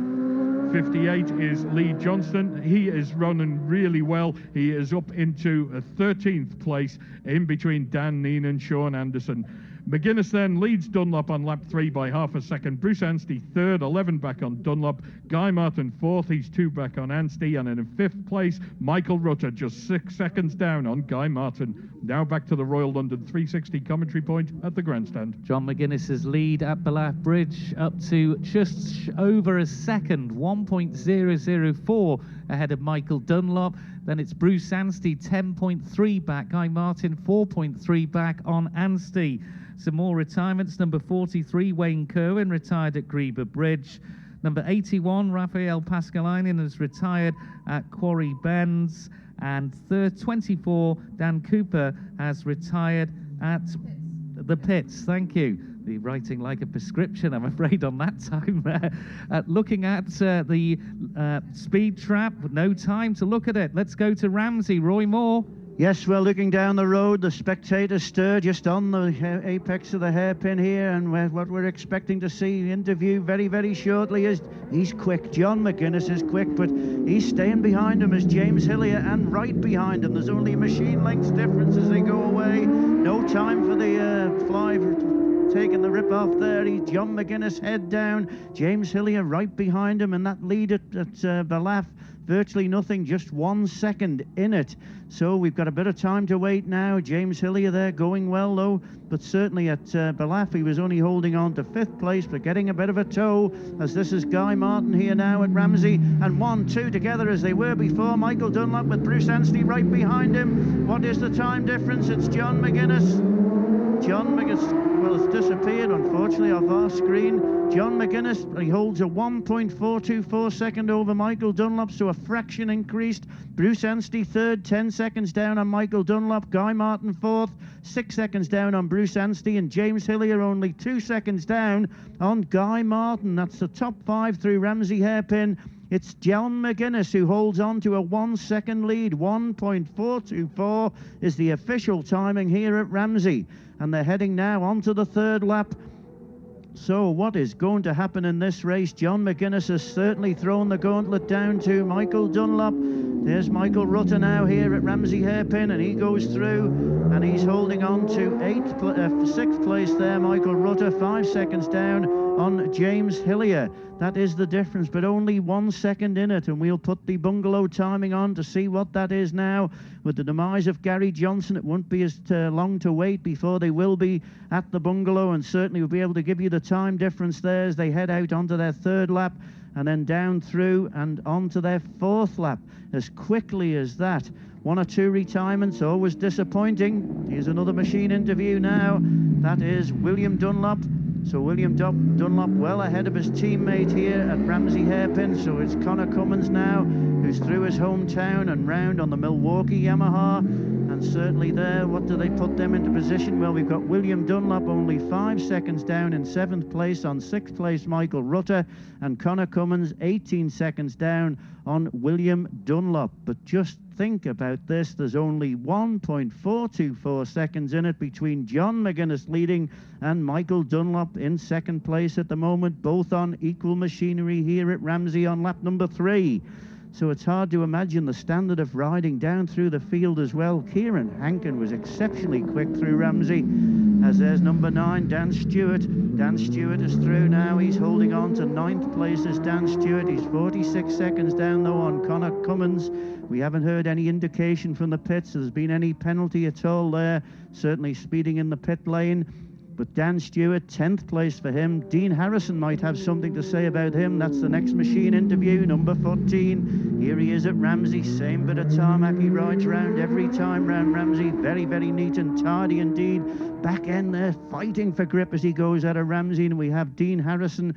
It looks as though certainly Ramsey hairpin is showing that Dean Harrison is holding on to 9th place, 17 seconds down on Connor Cummins, but 28 seconds ahead of in 10th place, number 9, Dan Stewart. That is the condition there. We can tell you that we're just waiting now for Michael Dunlop to go through the bungalow. John McGuinness has gone through, as has James Hillier. They're leading on the road. Obviously, there's Dan Neen through Ramsey. Dan Neen through Ramsey holds on to 11th place. I can tell you Guy Martin has just gone through the bungalow now, and Michael Dunlop is through the bungalow, and it's John McGuinness who still leads by nearly 2 seconds, 1.860 seconds. 10 seconds back at the bungalow, it's on Michael Dunlop is Bruce Anstey, and then it's Guy Martin, number 4, just 7 seconds, so a further second pulled out by Bruce Anstey, so he looks as though he's on the move as well. Another machine into Ramsey though. James Hillier still holding that 5th place at the bungalow at 1.146 seconds, just 1 second in it between him and Guy Martin. But John McGuinness maintains his lead at the bungalow, lap number 3. It was virtually the same here at Ramsey hairpin, just a fraction increased on the climb up to the bungalow, and they'll be heading well past the bungalow now, up Halewood Rise, up to the highest point of the circuit at Brandywell, and sweeping round the 32nd, down into Windy Corner, round the 33rd, and the spectators will have a great view there as they come into Keppelgate. They won't be all that far away. Another fast approach at Ramsey here though. This could be number 17, Simon Andrews. Where does he fit on into our leaderboard? Holding on to 13th place is Simon Andrews, 21 seconds down though on Dan Neen. But what a battle at the front between the two Works Honda Legends machines and John McGuinness holding on to that lead. but only fractionally. Here's Ian Locker now coming into Ramsey Hairpin. He's got 3 and a lap, few laps, bits of a lap to go, and looks as though he's really enjoying it here. Where does he fit into our leaderboard? Because Davy Morgan and Sean Anderson and Simon Andrews has already gone through. Might have something to say about that. It's Davy Morgan who gets the advantage on number 33 here into Ramsey. Sean Anderson, and certainly just holds ahead of him. But with the news from Ramsey and at Cronknamona, they've gone through now, so they won't be too far away at the Royal London 360 Grandstand. Back to you, Tim. John McGuinness and James Hillier, lights are on at Cronknamona. 13, Steve Mercer, a retirement at Kurt Michael, and Carl Harris, number 40, a retirement in the pits. What a jewel in the sun we've got here between the TT legends. Don't rule out Bruce Anstey or Guy Martin out of the factors yet. Can tell you that John McGuinness is 2.034 seconds ahead at Cronknamona. Bruce Anstey a further 10 back on Michael Dunlop, who's second. Bruce Anstey third, but we've got McGuinness and Hillier through Governors and coming on to Glen Crutchley Road. Of course, so we won't have lap records this time. It'll incorporate the pit stops. Here's McGuinness, and there's Hillier right behind him. Getting a good toe in the last lap behind John McGuinness. So McGuinness 124.443, 18 minutes 11.49 on lap 3. James Hillier 18 minutes 11.59, 324.431. Very little difference between them. Also now at Cronknamona, and we've got 3 of them on the road here. There's Guy Martin through on the Tyco Suzuki. There's Michael Dunlop ahead of Bruce Anstey, with 4 together. And let's look at the margins. John McGuinness at the grandstand, 2-second advantage over John McGuinness. Bruce Anstey 10.5 back on Michael Dunlop. Bruce Anstey is 6.7 ahead of 4th place Guy Martin. Guy Martin is 1.1 ahead of 5th place James Hillier. We await Michael Rutter to come through. Number 8 is now signalled there at Cronknamona, number 8 being Michael Rutter. Michael Rutter now coming on to Glen Crutchley Road. He's through Governors. Will he maintain that 6th place he had at Cronknamona? William Dunlop and Connor Cummins also have their lights on at Cronknamona. Here's Rutter. And Rutter slots into 6th place. He's 8.7 though behind James Hillier. It was 9 though at Cronknamona. Another retirement to bring you. Number 55, George Spence, has retired at Craignabar. And we'll have a look at the grandstand speed trap times as well. Previously quickest was William Dunlop at 179.5. Guy Martin 176.2. See if there's any change to that. James Hillier went through at 177.1, so he's the second quickest through. Michael Dunlop 176.2. There's William Dunlop 173 this time. William Dunlop 9 seconds behind Michael Rutter. William Dunlop in 7th place, and in 8th place Connor Cummins. He's 17 seconds behind William Dunlop, his Milwaukee Yamaha teammate. Dean Harrison and Dan Stewart now, the lights are on for them at Cronknamona. So Bruce Anstey's lap time on the last lap was 18 minutes 10.8 seconds. Guy Martin 18:23.53, so good lap there by Bruce Anstey, incorporating the pit stop. Don't forget James Hillier 18 minutes 11.593. Michael Rutter 18 minutes 26.2. There's Dan Stewart through. He's quite some distance behind Connor though at 54.85. Dean Harrison's the one that could claim a top 10 spot, could move into 9th.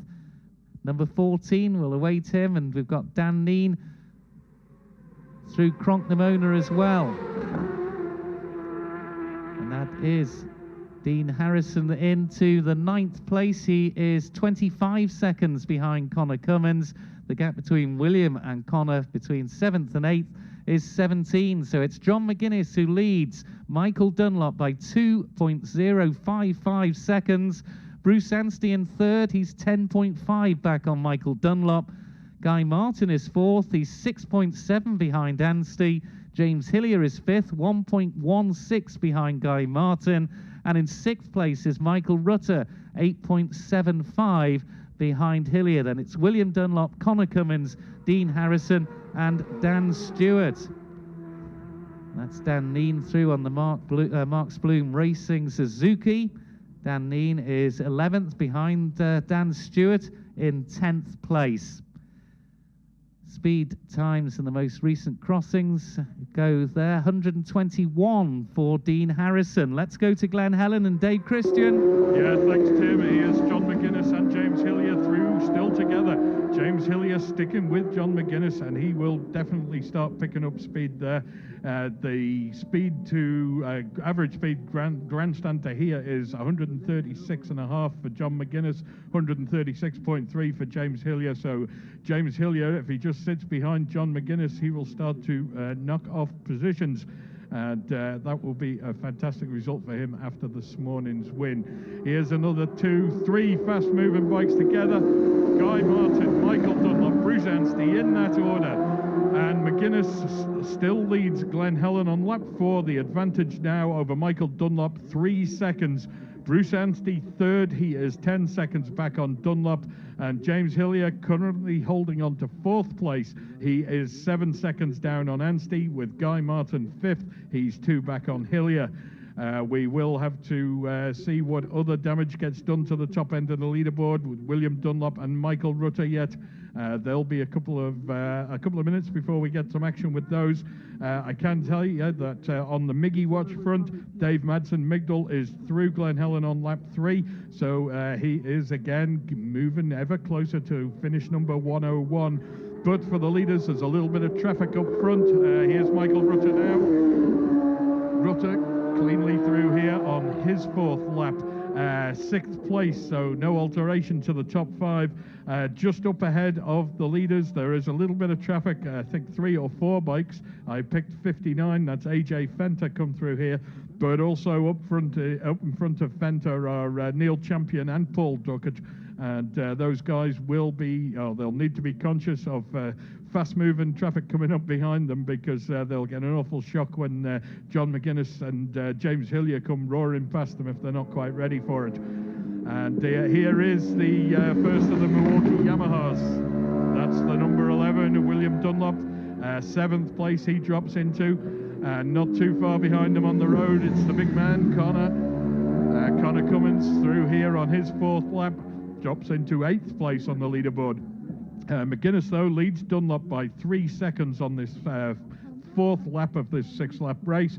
I can give you a quick update of the leaderboard from the grandstand at the end of lap 3.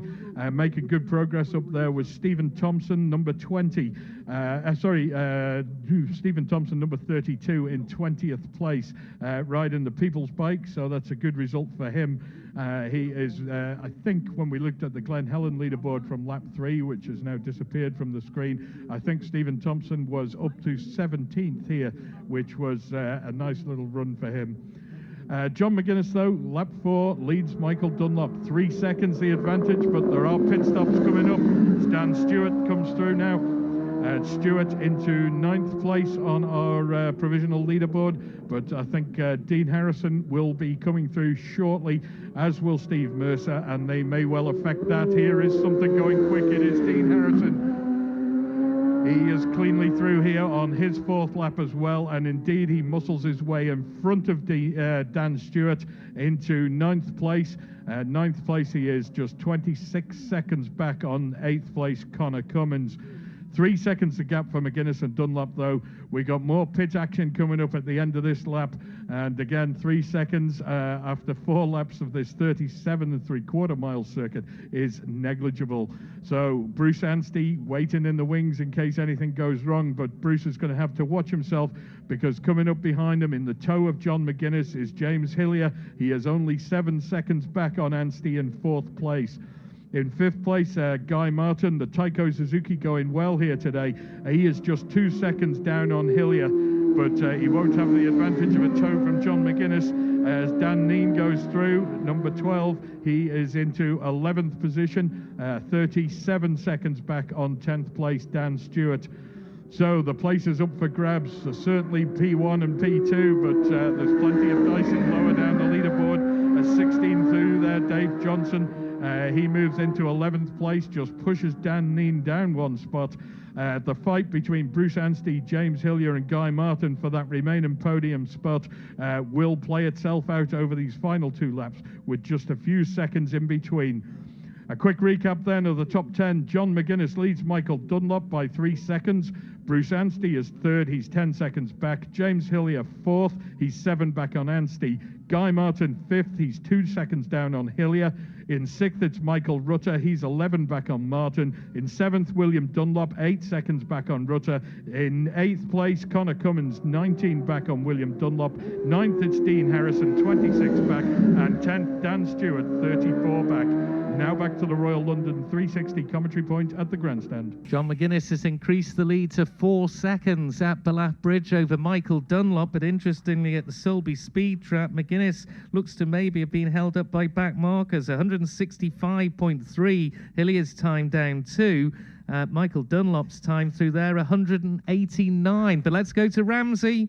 Could be significant, could be a sign, but John McGuinness has made it to Ramsey anyway. James Hillier still right behind him, and virtually just a machine's difference as it was on the last lap. And away they go, the 8 cylinders chiming in as they head away. 1 Kawasaki, 1 Honda away to the waterworks. And what will be the time difference here? Well, it doesn't make any difference as yet. We just got to wait for the arrival of Michael Dunlop and Bruce Anstey.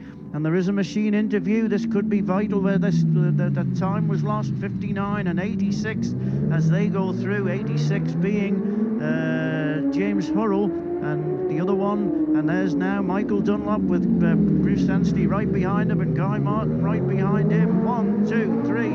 As quickly as that they go through, it's down to 3 seconds. Well, it's 3.903, so 4 seconds we would say. So a fraction of a second being pulled back by Michael Dunlop. Despite that slow speed down the Sulby by John McGuinness, Michael Dunlop much quicker there, and certainly, well, it's not reflected in the timing because John McGuinness still leads here at Ramsey by the margin of 3.903 seconds. Nearly 4 seconds is the advantage to John McGuinness here at Ramsey. That gap between Bruce Anstey and Michael Dunlop remains at 10 seconds, 10.5 seconds, we'll say it. Within 4th place, James Hillier, 6 seconds back on Bruce Anstey, and Guy Martin a further 5 seconds back on James Hillier. It should be Michael Rutter on the other Honda Legends machine who is with us here at Ramsey, and it is. There's number 8. Sounding beautiful. Just listen to that going away. Right up onto the limiter going through, and Michael Rutter 15 seconds down on Guy Martin though, but holding on to that top 6th place. Number 8, Michael Rutter, the last through. That might change a little bit. I think he was ahead at William Dunlop at the Ballaugh Bridge by 8 seconds. So if anything, if William Dunlop has pulled anything back from Ballaugh Bridge here to Ramsey, it will only be insignificant, I would think. An 8-second advantage there, and Rutter still going well, but William Dunlop shouldn't be too far away from us here now, and Michael Rutter is holding on to that 6th place, because there goes William Dunlop now, and it's increased to 11 seconds. So Michael Rutter on the pace, and there's Connor now. So Connor slots into 8th place here, 16 seconds down on his teammate William. So an increase there. Michael Rutter showing that he's not as well, his return to the mountain course certainly going well, but 15 seconds down on Guy Martin, but 11 seconds ahead of William Dunlop, who in turn is 16 seconds ahead of Connor Cummins for 6th, 7th and 8th places.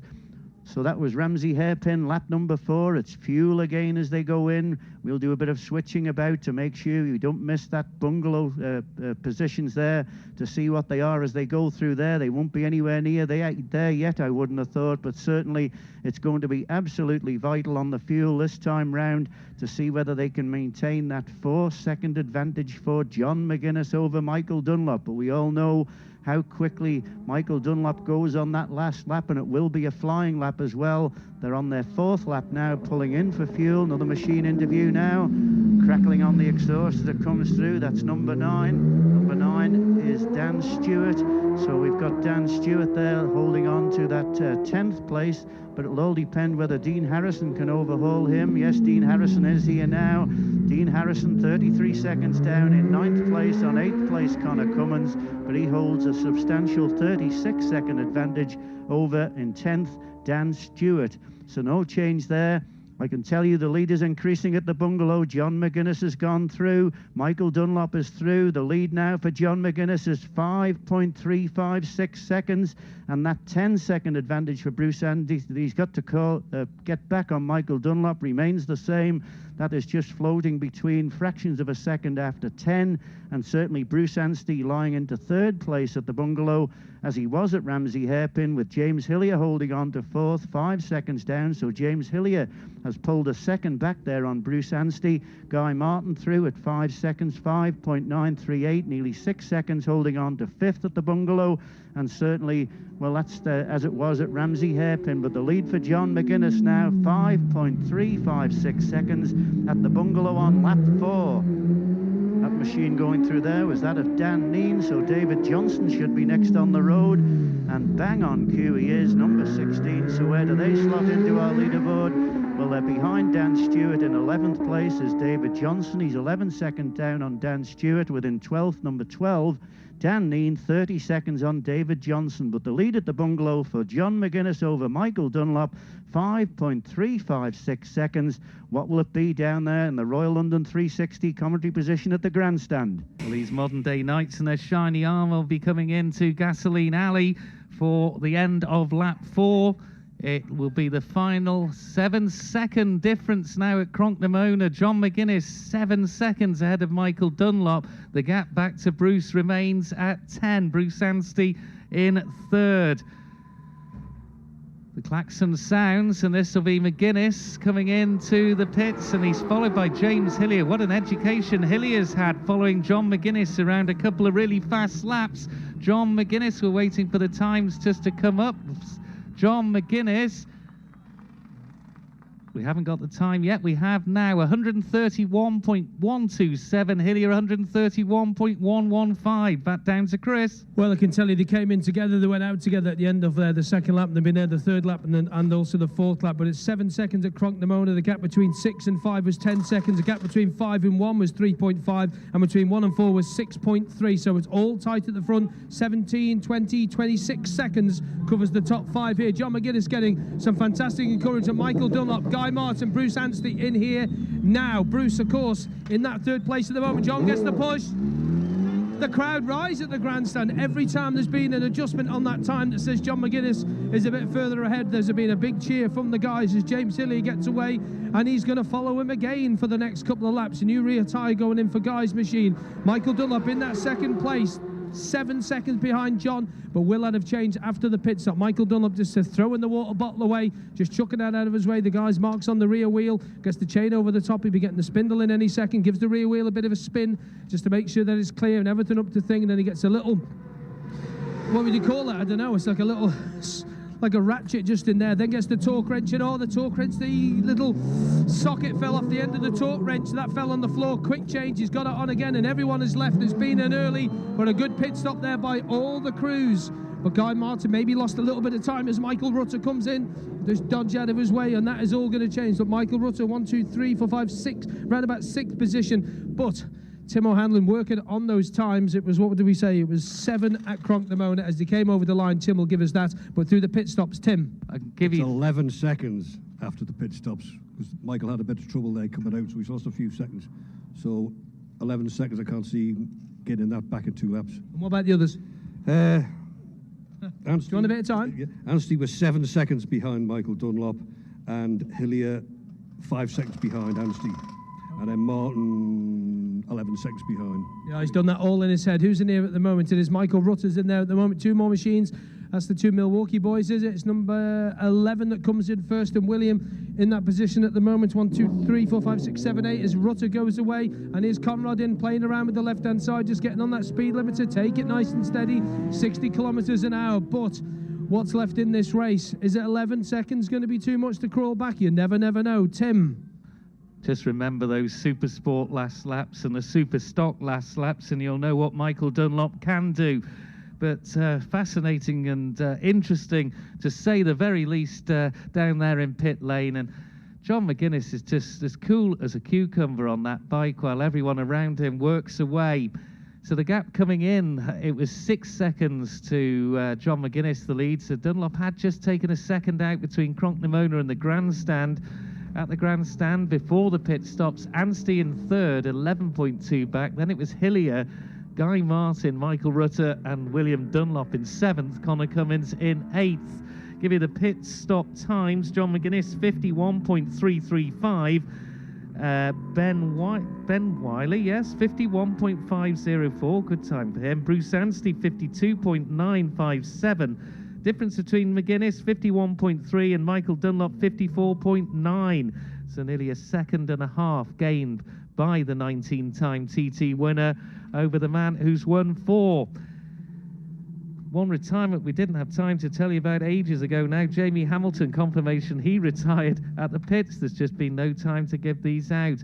The speed traps at the grandstand, quickest through at Sulby is still John McGuinness at 192.3 on that opening lap. And quickest through the grandstand will bring you by the magic of, well, it's 179.5 for William Dunlop. That was the lap before.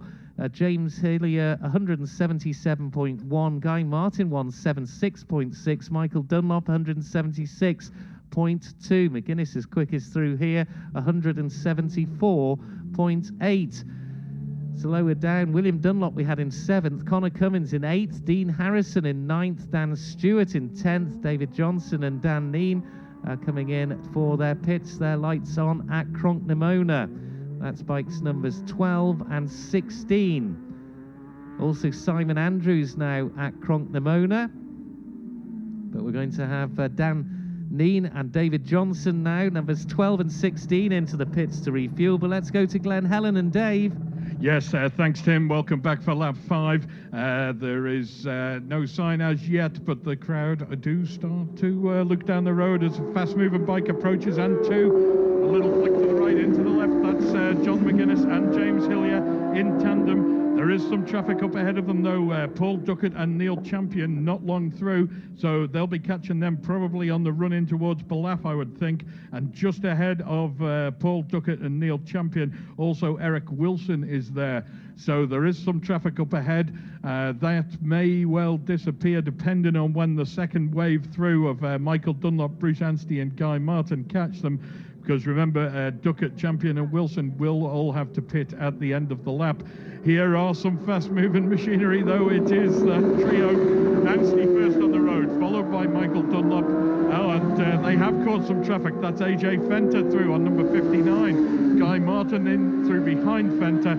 So Guy's hopefully going to get past AJ Fenter there on the run along Cronkavody. But that does indeed give Guy Martin, Bruce Anstey and Michael Dunlop some little problems there if they catch Venter on somewhere where they can't really pass. Here is one of the highest start numbers coming through. That's 86, James Hurrell. And the lead at Glen Helen on lap 5. John McGuinness leads Michael Dunlop by 8 seconds. In third place, it's Bruce Anstey. He's 9 seconds back on Dunlop. In fourth place, James Hillier, 4 seconds, just 4 seconds back on Bruce Anstey. And at the moment, Guy Martin in fifth. He's 13 back on Hillier. But James Hillier, of course, is getting that tow along from John McGuinness, and only 4 seconds the gap between him and a podium spot. Bruce Anstey will have to concentrate hard on these closing laps because James Hillier is on the move as Michael Rutter comes through here now. He's safely through. Michael Rutter holds on to 6th place. He's 18 seconds back on Guy Martin. So 6th through. McGuinness leads Dunlop by 8 seconds. Bruce Anstey third. He is 9 seconds back. And 4th place, James Hillier, just 4 seconds away from Bruce Anstey and nibbling at his tail all the way. I can also confirm that on the Miggy Watch front, Dave Madsen-Migdal through here on his lap 4. So just got 2 laps to knock off now before finish 101 Unfortunately, we can't give a time for him, so I can't say whether he's getting it close to his 120 lap. I suspect not, given his position at the lower end of the leaderboard, but he is still going and still looking for a finish. And there's a man looking for a finish. That's William Dunlop. He is through now in 7th place. 15.7 seconds down on Michael Rutter. Connor's through just after him on the road, but 21 seconds back on corrected time in 8th place. So the two Milwaukee Yamahas seem to be going the distance, but they're just a little bit off the pace. There's a minute and 8 seconds, I think, between the leader and the first of the two Yamahas, but 15 seconds away from 6th place from William Dunlop, just behind Michael Rutter. But John McGuinness, 8 seconds. Is Michael Dunlop capable of pulling that back? It was interesting to notice whether or not there was some traffic on that last lap that caused Dunlop to slow over the mountain, or perhaps he's suffering from a little bit of tyre degradation with this high track temperature here this afternoon. But McGuinness it is who is in charge. He was smarting on Wednesday after losing out in the TT0 race by just 1.6 seconds, and he will be desperate to get to the top of the podium this afternoon. 8 seconds his advantage with a lap and 3/4, I guess, to go, and is 8 seconds enough? I'm sure Michael Dunlop will be charging towards the end, and John McGuinness will have to work very hard to fight him off. And the beneficiary of that could just be James Hillier. Here's Dan Stewart through, and Dean Harrison right behind him, almost catching him on the road. Dean Harrison goes into 9th place, 38 seconds down on 8th place Connor Cummins, and 10th at the moment Dan Stewart, 47 seconds back on Harrison. But of course, some of the higher runners, I think Dave Johnson might be in there, that may just push Dan Stewart back 1 or 2 places further as he makes his way around here on his 5th lap.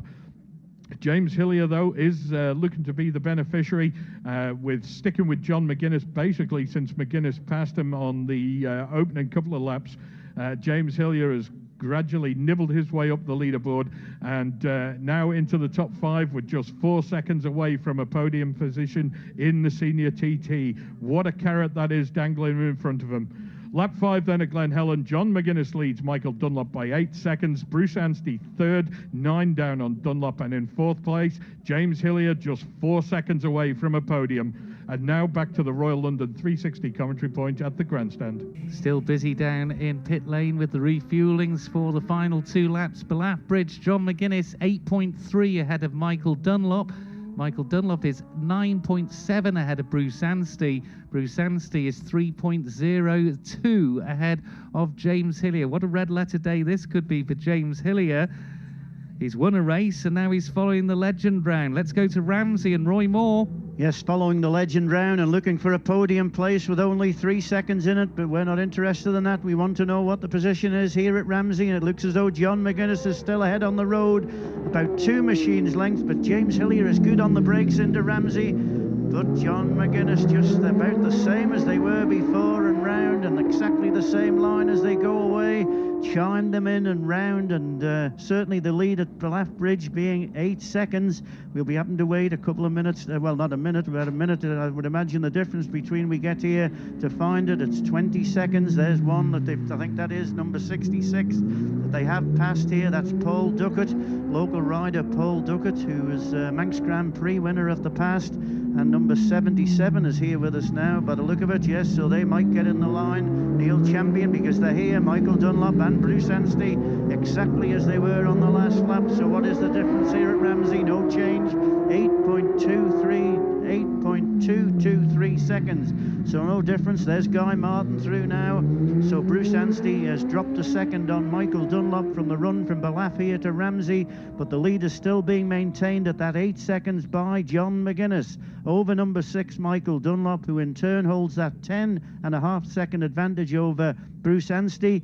Bruce Anstey now, but it's James Hillier, the man you've got to look for, because he's now pulled a second on Bruce Anstey for a podium finish on the run from Ballaugh here to Ramsey Hairpin. He's now only 2 seconds behind Bruce Anstey. Guy Martin 17 seconds behind James Hillier as they went through. One or two might just get in the way on the run up the mountain, but certainly after that I would imagine they'll have a clear run. But certainly John McGuinness maintaining that advantage here to Ramsey. There's number 59 going through now. We just saw him there through. That's AJ Ventnor. So as he was at Glen Helen there, he too has been overtaken by the leaders on the run from Belaf here to Ramsey Hairpin. Very, very fast approach. Michael Rutter is trying hard, I can assure you of that. Where does it put him though? It puts him in 6th place, but he's 25 seconds down on Guy Martin. But the bike sounds beautiful as it goes away from Ramsey here. So 6th place for Michael Rutter, 25 seconds down on Guy Martin.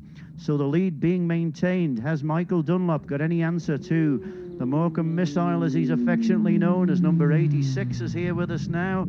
So 86 is James Hurrell going through Ramsey Hairpin. He's got a fuel stop and a further 2 laps to go while the boys are out on their 5th lap here at Ramsey.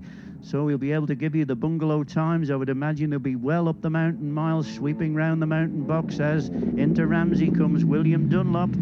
So William Dunlop safely through Ramsey. The Milwaukee Yamaha sounding good. He has a quick look over the shoulder to see if he can find have a look at his teammate. But he is here now. That's Connor into Ramsey as well. So how do they slot into our leaderboard here at Ramsey? Well, it is in 7th place William Dunlop. He's 15 seconds down on Michael Rutter. And in 8th place, number 10, Connor Cummins, 21 seconds. The same difference as it was back at Belaf, down on William Dunlop. So it's John McGuinness maintaining his lead here at Ramsey Hairpin. One or two others know they're going quite well too. I think we mentioned Paul Owen, so he's still getting the enjoyment out of it as well. They are through the bungalow, I can tell you. John McGuinness and James Hillier, they'll be sweeping round that left-right sequence over the tram lines, bouncing through the tram lines, off the tram lines, tight to the right-hand side, and then flat against the stop up the mountain. Climb up towards Brandywell. John McGuinness through, so we'll just see what the difference is there, because Michael Dunlop won't be far away. We saw that big moment last night on the television where he lost the front end going in, certainly, and it's 9 seconds now, I can tell you, the lead. 9.5 seconds that John McGuinness holds the lead over number 6 at the bungalow, Michael Dunlop. 9 and 6.74 down, so we'll call it nearly 10. It's 9.5, nearly 10 seconds down, and the lead there being held by John McGuinness. Bruce Anstey maintains that 10-second down on Michael Dunlop, but there's only half a second in it between James Hillier and Bruce Anstey at the bungalow. So James Hillier is the man who's getting the advantage of that tow round. It was 2 seconds here at Ramsey Hairpin, but now it's only half a second with a lap and the trip down the mountain to go that James Hillier could get onto the podium after his win today. Guy Martin 21 seconds behind James Hillier, so that is the position, not from Ramsey, this is from the bungalow we're reporting on. John McGuinness still, number 3, still leads at the bungalow by 9.674 seconds over Michael Dunlop, who in turn is that 10.5 seconds ahead of Bruce Anstey. It's then James Hillier. Look out for that one. It could be all level. It could be James Hillier who's overtaken Bruce Anstey, and certainly that they're having a battle on the road, Michael Dunlop and Bruce Anstey, but certainly John McGuinness towing James Hillier round, and certainly he hasn't let him go anywhere. Guy Martin still holds on to that 4th place at the bungalow, 21 seconds down on James Hillier. And then 6th place at the bungalow, it's number 8, Michael Rutter, 26 seconds down on Guy Martin. The reason we're giving you this, we want to follow this race as quickly and as we can round on various timing points. As Dan Neen comes in here, we've got Dean Harrison to go through as well. So we've got in 9th place Dean Harrison here. He is, this should be, no, he's gone through, my apologies, he's back to the grandstand. Thank you, Roy. And it's Crognamona, John McGuinness and James Hillier.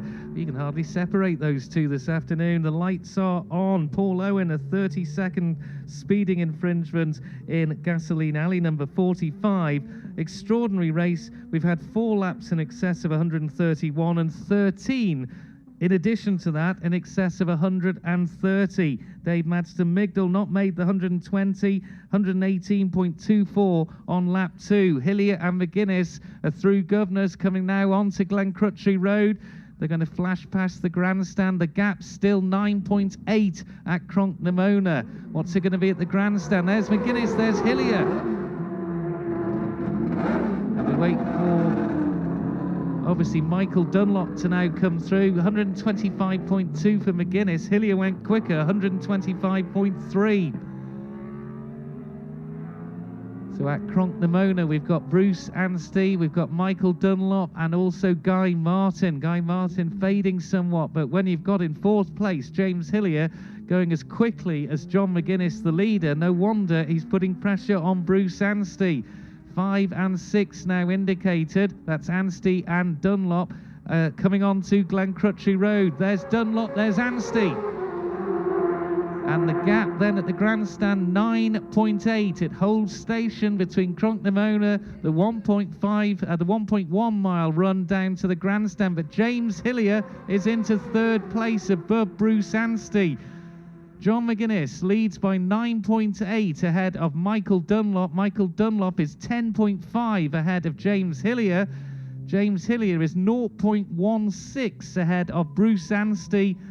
Bruce Anstey in 4th, Guy Martin is 5th, a further 23 seconds behind Bruce Anstey.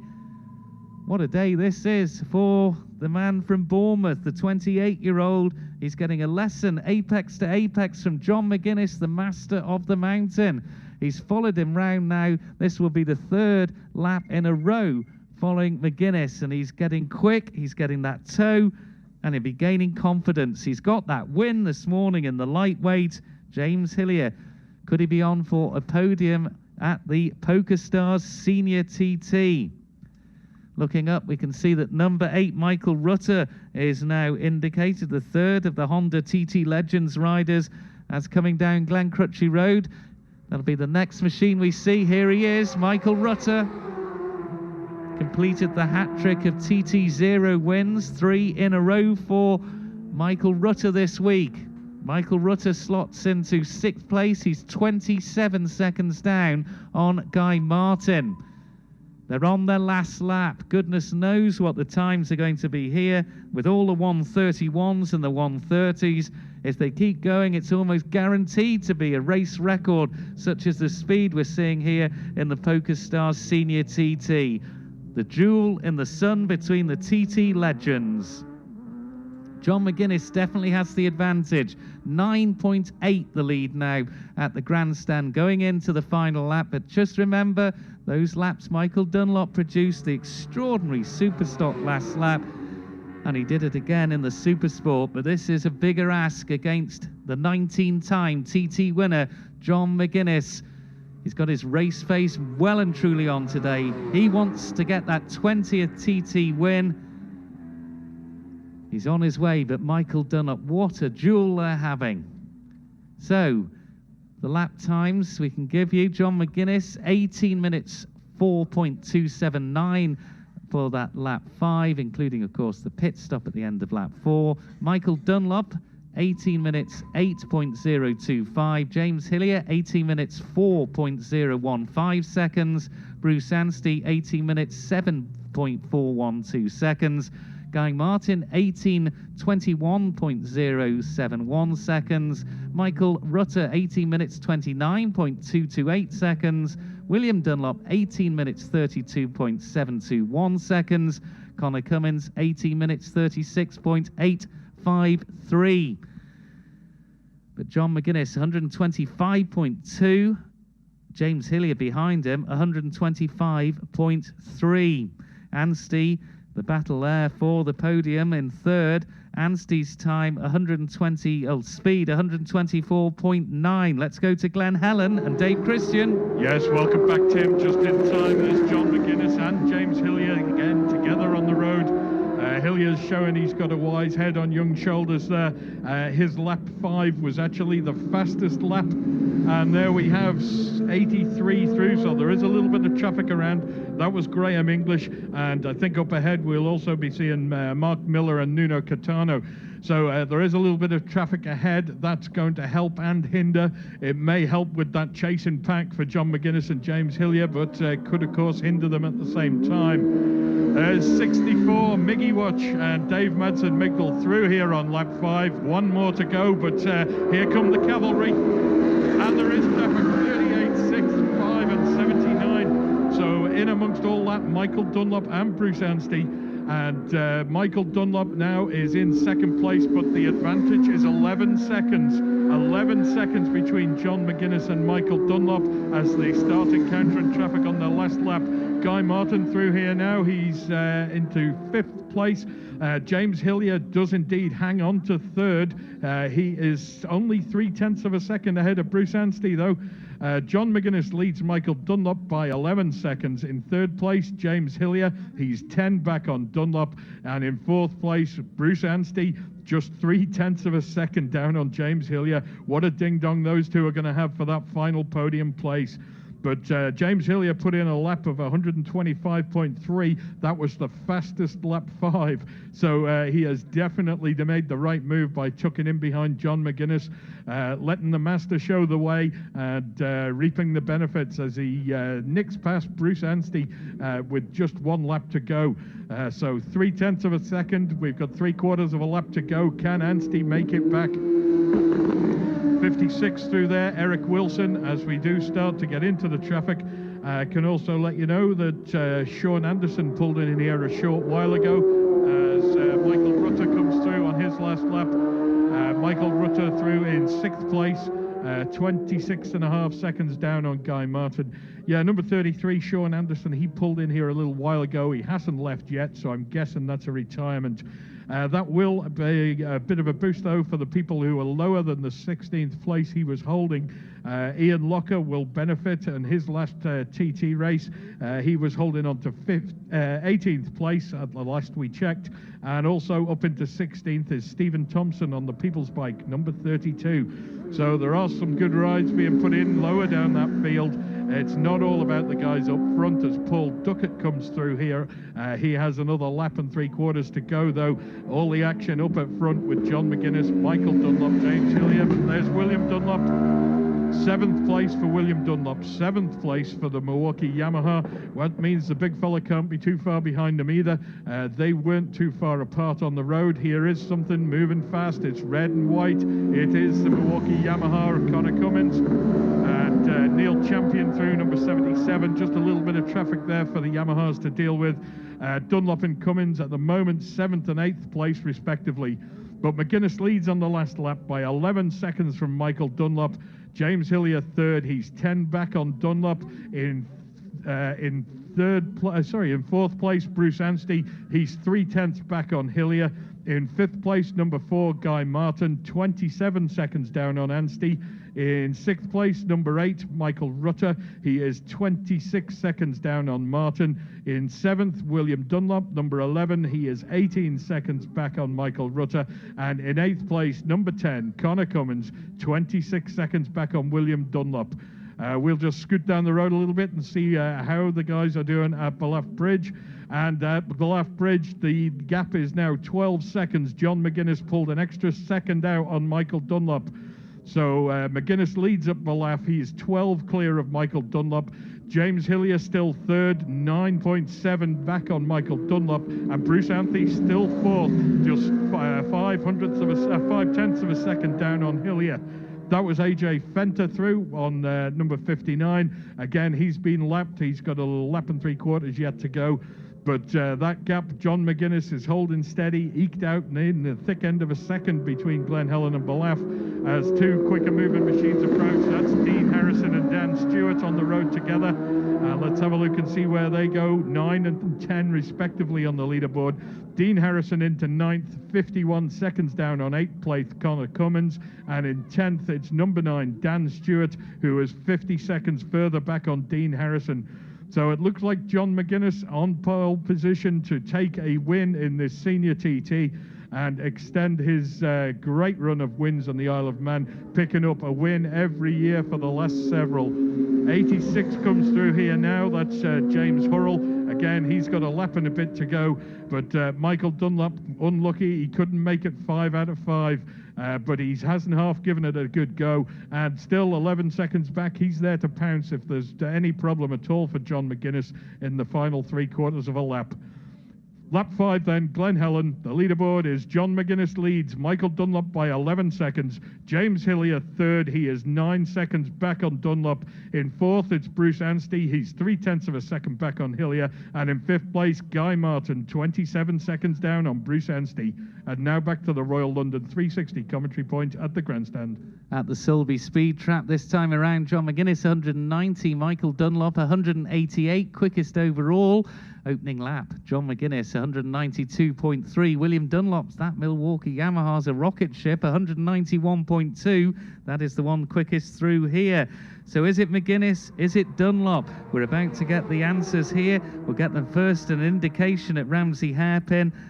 Let's go there to Ramsey Hairpin. We don't want to miss this action. Roy Moore. We certainly don't on the last lap here. John McGuinness has probably been notified. This isn't him now coming into Ramsey, but it is number 75. But the next one is, and James Hillier has to go the outside there. John McGuinness is still ahead, and that looks like number 63 that was getting in the way. Well, not getting in the way. Alan Connor just happened to be at Ramsey Hairpin when John McGuinness went through, but it didn't affect him at all. We now wait to see, but that battle between Bruce Anstey and James Hillier, certainly that could have a bearing on it with the back markers just maybe at the wrong place.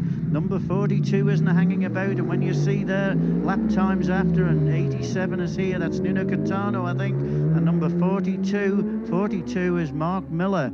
So the man who was on the electric bike, the Moto Sys the other day and retired, certainly getting it from it here, but they're as they were on the previous lap, and it's Michael Dunlop just ahead there of Bruce Anstey. So let's have a quick look to see what it is now. It is 12 seconds here at Ramsey. 12.5 seconds the difference between John McGuinness and Michael Dunlop. James Hillier holding on to that third place, but he's only 8 seconds down on Michael Dunlop now. He's pulled a second back on the run into Ramsey as Guy Martin goes up the inside there of number 83 here at Ramsey Hairpin. We look to see that there's Graham English, and number 38 is here, so let's hear the note for the first time. 79 and 64, the last two to go there, John Ingram, and 64 was Dave Madston-Migdal, so he is through Ramsey, and there's number 80, so number 80 through, so they've got past all these, Michael Niblett, so the race leaders have gone through, and maybe they caught them at the time because there's a further second extended by John McGuinness on the run from Ballaugh Bridge here to Ramsey Hairpin. He now leads Michael Dunlop by the margin of 12.046 seconds. That is the exact margin here at Ramsey. James Hillier now is holding on to that third place. He's 8 seconds down on Michael Dunlop. So he is taking a second out of him on the run from Ballaugh here to Ramsey, with Bruce Anstey just 1.6414 seconds down on James Hillier. Machine interview now. That is the distinctive sound of Michael Rutter. So a good ride by Michael there, and he's holding on to that sixth place as he screams the Honda away from Ramsey Hairpin. 25 seconds down though on Guy Martin. Guy Martin in turn 31 seconds down on Bruce Anstey, but all eyes on that battle between James Hillier, number 1, and number 5, Bruce Anstey, with only 1.614 seconds, 1.5 seconds in it for that third place, that podium place. But John McGuinness, can he do it? Well, certainly 20 TT wins. He felt as though he should have done it the other day in the electric bike race, the TT0 race, but certainly was very, very disappointed. But he'll be absolutely elated if he can get that machine as number 50 back to the finish. As number 56 is here with us now. That's Eric Wilson. And this is William Dunlop, is it? Yes, it certainly is. So we'll be able to slot him in Bike sounds well as it goes through. Distinctive sound of that Milwaukee Yamaha as it goes away from Ramsey, and he is holding on to that 7th place. 25 seconds down though on Michael Rutter. The next machine interview should be that of Connor Cummins, but he seems to be dropping a little bit of time. It certainly was the case, although Connor appears to have gone missing at Ballaugh Bridge. Number 66 is there. Number 66 going through. I think that was Paul Duckett again. So Connor's retired. We've just been informed there that Connor's retired. And so he was, the message has been passed on. Connor has retired, and certainly rider okay, as they used to say in the olden days. As we switch now the action to the bungalow to see what it is, we're still keeping our eyes down the road. So that will move William Dunlop. Well, it will be 7th place for him. Certainly hold on to 7th here at Ramsey Hairpin, William Dunlop, but 25 seconds down on Michael Rutter. We didn't quite catch the timing of that one going through. I wasn't certain who it was, but we've got that there. And now we can go to the bungalow and say that John McGuinness is maintaining that 12-second lead at the bungalow. He's 12 seconds ahead of Michael Dunlop. Michael Dunlop, in turn, is 8 seconds ahead of James Hillier. There's only half a second in it between Bruce Anstey, and we know Bruce Anstey is very quick over the mountain, and there's only half a second in it between him and James Hillier for that 3rd place finish, with Guy Martin through the bungalow, 35 seconds down on Bruce Anstey. So that's one to watch as they go through the bungalow, and certainly the next timing point will be Cronknamona, and that will be critical. But the race isn't over then yet, because you have then got the short shift through Signpost, Bedstead, the Nuke, Governor's Bridge, and with only half a second in it, anything can happen in that.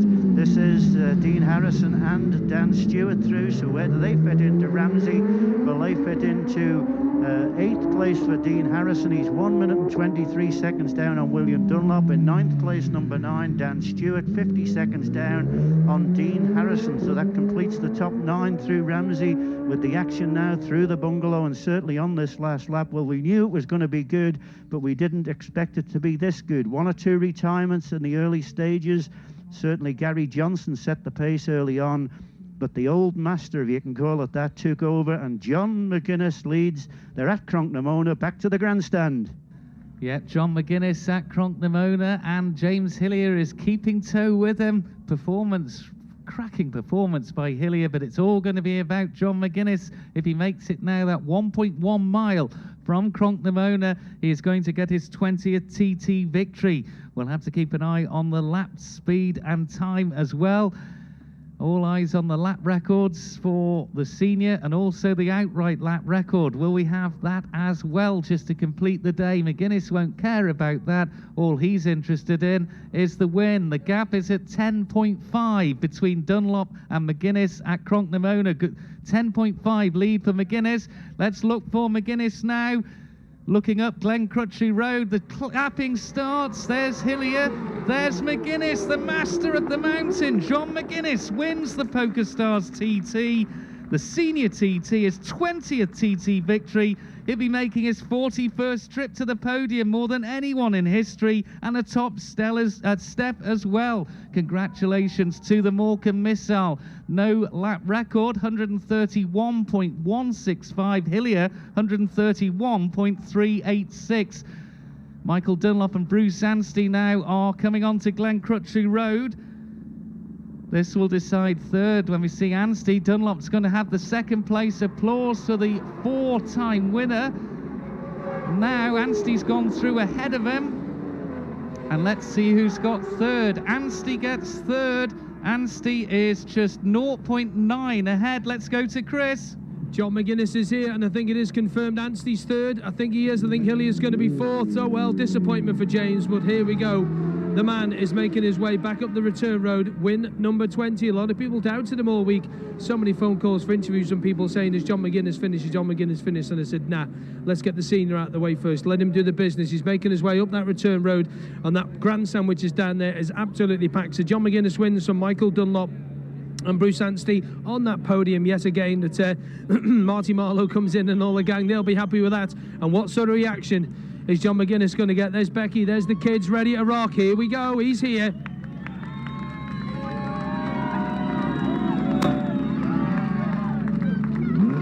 It's Michael Dunlop in, here's McGuinness. And here's Bruce. So it's a Honda 1, 2, 3 once more. John McGuinness gets his 20th TT win. Mind out the way, please, on the road. Let the guys through. Becky gives the team a bit of a hug, and Neil Tuxworth with a smile on his face yet again. Little Maisie straight in, little one. John's little one straight in, and let John get off the bike. Let's get the bike into this winner's enclosure and let's speak to him. Let him taste that champagne as a winner for the 20th time, John McGuinness. What sort of reaction is he going to get when he walks down here in a second? A big hug from the wife. We can say that now, of course. All the spectators, every time there was a gap mentioned here at the grandstand, you lot out the rest of the circuit, a big cheer went up, and Michael Dunlop straight into John McGuinness and giving him a big, massive hug. But every time through the sectors there was a time change, like it was 3.6 and 4.8, etc. John McGuinness got a massive cheer, and Michael Dunlop straight in. He gets a big cheer from all the crowd here. But here is the senior TT race winner. I think that might be his brother there, actually, just good. His brother, of course. And look, we have a special helmet for John McGuinness to celebrate that win. McGuinness times 20. The guys from Shoei, I'm sure, have done him proud. Here he is. I've never seen it like. And Clive Padgett jumps on his back. Brilliant scenes down here. Oh, fantastic. We'll let him get in. We'll let him get his thoughts together a little bit. And let's get the reaction from the winner with that fantastic looking lid. And doesn't half Mark. Mark, you need to get a picture of that lid. Listen to the crowd. Listen to the crowd. Go on, Stevie, follow him in. Let Stephen Davison get the official pictures. Marty Marlowe gives him a big round of applause. John McGuinness walks towards his bike, and the crowd are on top of the toilet once again. I've never seen so many people here, never mind the centenary. Owen Hutchie did his 5, but this is fantastic. John McGuinness in. Bruce has a big smile on the face as well. The special Shoei lid. And Mark, if you want to get in here and get a picture of this lid that they've made, especially with McGuinness times 20 on there, you crowd here are the first to see this. Kept under wraps, and he goes over to speak to the guys. There's a one glove catch. Where's he got the other one? And this is the right one going next.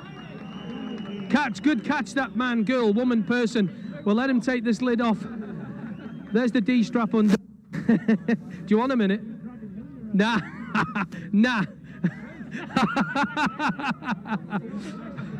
John McGuinness, 20. It says it right there on the helmet. Congratulations. Whoa, brilliant. Absolutely fantastic. If there's one to win, it's the senior. I thought I was not going to get one all week. Had a great week, but just not been able to pull one out of the bag. But if you're gonna choose one, it's probably the senior. And you're speechless. I know. We'll give him a second. No, just the reception out on track, mate, was incredible. You know, everybody waving all the way around. The last lap was a sight to be seen. Thank you so much to the spectators that cheered, waved me all the way around. You know, it's just incredible conditions, brilliant. Never seen the track in good shape. My bike was awesome. 2 fantastic pit stops, Slayton and Jules, and Aaron did a phenomenal job. I was patient this time, not messing around with speed limiters, not getting too frustrated. You know, we did the Joey Dunlop thing on Sunday, and now we pulled off a win, so awesome. And a new race record, not a lap record, but a new race record as well. 1 hour, 45 minutes, 20.0, 130, what was it? Go and tell me that again. We'll get it in a minute. We'll get it in a minute. Who cares? You're a senior TT again. You get the hands back on the big girl. Who cares about the speed, mate? When you cross the line first, that's the one. That's the. Have you ever seen a crowd? Have you ever seen a crowd like this at the TT? No. Never mind the centenary, but this. No, not at all. I mean, just coming out onto the start and finish, people were yipping and whistling and cheering. It's incredible. You know, it's incredible atmosphere on the Isle of Man all this week.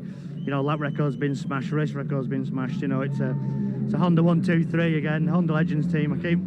I can't thank them enough. You know, I'll be 42 next year, and hopefully they'll still have a little bit of faith left in me. I still feel mint. I still feel sharp on that last lap. I hit every apex, didn't make any mistakes, and yeah, it was brilliant. You know, it was fantastic. I don't know whether maybe I held James Hillier up a little bit at the end there. I think he was scrapping for the last podium, but that's the way it goes. He passed me going into the nook, and it looks like Bruce has nicked it. So my teammates, so job's a dream. Job's a dream, John. Tell us about the rest of the race, though. I mean, the pit stop's fantastic. Every time you came in for the pit stop, big, massive cheers. Every time there was a gap announced on the radio, oh, it's up to 4.8 at Balaf, it's up to 6 at Ramsey. The crowd were going nuts here at the grandstand. Well, you know, hopefully, you know, we save one of the best races till last, you know, and it's I'm just dead proud to have done it. You know, it's massive thanks to Shoei as well. I've got a chrome bling Mick Pint ×20 helmet there, all my sponsors on it, and You didn't know about that, did you? No, I didn't know about it, but it's a real nice touch from Shoei. You know, I'm a loyal person. I've been with Shoei a long time. I've been with all my sponsors a long time. I've been a Honda rider for a long time, and you know, they're all like family to me. And you know, it's just great. It's just fantastic. You know, we've you know, after it got stopped at the beginning, I wasn't quite as quick on the second run, and you know, old Ian McIntosh at Ballacrane does me board. He gave me a bit of a thumbs down on the first lap. I thought, geez, you better give me a finger out. And you know, I didn't panic too much, as I've been in that position before. Pushed and just concentrated right to the end. And no, it's just the icing on the cake. Brilliant. 20. Yeah, that's pretty special, isn't it? It just, I mean, like, you know, we go away from the TT now and not very a real happy chappy. You know, I mean, worked hard all week along with all my team have, and I know the medics have, the marshals have, all the organisers have. I think they put a fantastic event on. I think I've never seen so many people on the Isle of Man. I think the Isle of Man is an amazing place, you know, and if you're listening out there around the world, you must try and make sure you come at least once in your life and see it, because, you know, to see these bikes flying around at 200 mile an hour on the streets like that is something to behold. And I just hope that from this morning, everybody makes a full recovery from the accident down at Bray Hill. But I'm going to have a big beer tonight. I'm going to have lots of beer, I think. You probably find me on the promenade at 5 o'clock in the morning, laid face down in a pile of chips, cheese and gravy, looking at a disgusting mess. Ladies and gentlemen, John McGuinness, senior TT winner.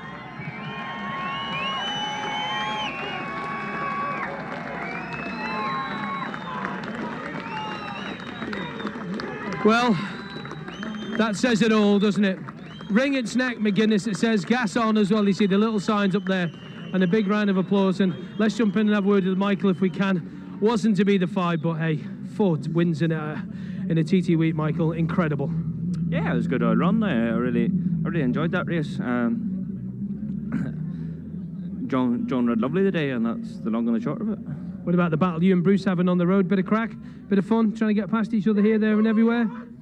Yeah, I think that was the. I had John on sights for the first 3 or 4 laps, and I just hit the wrong back markers at the wrong time and just got held that wee bit, and I lost a few seconds in the pits and stuff like that there, and John just kept battering along as thing. But look, we knew fine well when the Superbike race that John was going to come strong, so I wasn't that bothered. I read well, the bike was 100%, and I'm going home with 4 wins in a second. Sure, what more can you ask? You know what I mean? 100%. As they would have been nice to do the 5, yeah, it would have been, but was it my day to do it? Obviously not. So I'll come back again and I'll have another rasp at it. You having a rasp at Milan tomorrow?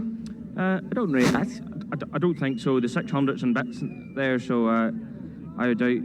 Obviously, you can only ride 600 there, so I doubt I'll be there. But I say a big thanks to my lads there that worked hard and done a great job on the wee bike. Michael Dunlop, congratulations, 2nd place in the senior TT. Thank you very much. Thank you very much, Michael. Cheers. Getting a great reception as well from the crowd. Sorry, Gary, just jump in and maybe grab a word with Bruce if we can now. Brucey, telling all the stories to the boys. Tell everyone around the world what you can that's clean. Can't repeat any of that. No. Yes, you can. Clean it up. What was it like, the race you and Michael having on the roads? Good fun? Nah, just enjoying it again. I got off to a slow start and he caught me. I thought, right, I'll just put my head down, follow him. And that's about it, really. Just followed him until the last lap, and then it all got a bit exciting from there. Just a little bit exciting. John, Michael was saying he was catching back markers in the wrong sort of places. You catching that as well? Yeah, I had 1 or 2 in the wrong place. I thought, oh God, I'm going to lose it here. But I knew I had to get past Michael. It was like he was just slowing me up a bit, so I just got him up over the mountain somewhere, and then just absolutely nailed it all the way down the mountain. I don't know what the official gap was at the end, Eunice, if you can tell me in my ear, but I think it was only about 0.6 at the bungalow. You were actually in 4th behind James Hillier. Yeah. So you were actually 4th at the bungalow. Oh, okay, yeah, that's when I got a clean bit of track from the bungalow down, and that's, yeah, I gave it everything I had then, so. Bruce Anstey coming back next year for more TT madness? We'll see. Oh, we'll see. I don't like that. So we can give that official gap. I'm sure it wasn't really much. It's a 7.5 behind him, but what ahead of Hillier we need? 0.097 of a second. That's tight. I'm here, aren't I? You're here. Bruce Anstey, congratulations. Well done, Bruce. Cheers. Thank you. Well done to Bruce, well done to John, and well done to Michael. PokerStars Senior TT. Tim, up to you. Well, I can tell you good news for Bruce Anstey as well. The quickest lap of the day, 131.531 on his final lap. So the top three, John McGuinness, a total time of 1 hour 45 minutes and 20.394 seconds. The lap speed on the last lap, 131.165. He won by 10.092 seconds from Michael Dunlop. Race time, 1 hour 45 minutes 30.486 seconds. A last lap of 131.128. Bruce Anstey was third, 1 hour 45 minutes 37.999. He was 7.5 behind Dunlop, but 0.97 ahead of James Hillier. That last lap, 131.531. And James Hillier was fourth, 1 hour 45 minutes 38.977 seconds. A last lap of 131.386. Extraordinary stuff around the mountain course we have seen this afternoon and early evening. Fifth was Guy Martin, 1 hour 46 minutes 14.371. A last lap of 129.862. Michael Rutter was sixth for the Honda TT Legends, 1 hour 46 minutes 35.167 seconds. A last lap of 130.637 for Michael Rutter. William Dunlop, that's where I'm going. He was in seventh on the Milwaukee Yamaha, 1 hour 47 minutes 11.428 seconds, 128.418 on the last lap. In eighth place, terrific performance by Dean Harrison on the Kawasaki, 1 hour 48 minutes 42.322 seconds, 126.108 on the final lap. Ninth was Dan Stewart, 1 hour 49 minutes 28.127 seconds, a final lap of 126.341. And in 10th place, the Australian David Johnson on the Kawasaki, 1 hour 49 minutes 34.111 seconds, a last lap of 127.632. Lee Johnson was in 11th, Dan Neen in 12th, Simon Andrews 13th, Davey Morgan 14th, Stephen Thompson, terrific effort from him. He's finished in 15th position. Provisional as we go further down, but I think it's fairly safe to say that will be a 15th. And he's asked me to say a huge thank you to all the People's Bike sponsors who've come from as far away as America and Australia, worldwide. Also to all the sponsors who couldn't make it to the TT. Their support has been so important, and every penny received has made such a difference to helping Stephen Thompson at this year's TT. So 15th for Stephen, 16th Brian McCormack, 17th for Ian Pattinson, 18th for Mark Parrott, 19th for Ben Wiley, and 20th in his final ever Isle of Man TT, Ian Locker, number 15, 20th place, 1 hour 52 minutes 47.778 seconds for Ian Locker, 20th place in his final Isle of Man TT, fueled by Monster Energy. There's Poker Stars Senior TT. McGuinness's last lap then, 70 minutes 15.549 seconds, 131.65 miles per hour. Michael Dunlop, 70 minutes 15.840 seconds, 131.128. And Bruce Anstey, 70 minutes 12.671. Fastest of the race, 131.531 miles per hour. James Hillier's last lap, 17 minutes 13.809 seconds, 131.386. Well, quite extraordinary stuff we've witnessed at the Poker Stars Senior TT. John McGuinness, 3 laps over 131 miles per hour. Lap 2, 131.272, lap 4 131.127, and lap 6 131.165. Michael Dunlop lap 6, 131.128. Bruce Anstey, lap 6, the quickest of the race. James Hillier got the toe from John McGuinness. Red letter day for James Hillier, I think, today. He's won the lightweight TT. He knows he can win TTs. He is a TT winner. And he's just had the nearly 3.5 extraordinary laps following John McGuinness and not dropping time. And that's propelled him to nearly getting onto the podium. James Hillier, 2 laps of 131. Lap 4, 131.115. Lap 6, 131.386. And Guy Martin, lap 2, 131.094. But unfortunately, Guy just seemed to, well, fade comparatively. And we emphasise the comparatively. So 8 laps of 131 miles per hour. And you can throw in, just into the pot for, you know, general consumption on this one, 8 laps of 131, an additional 14 laps in excess of 130 miles per hour.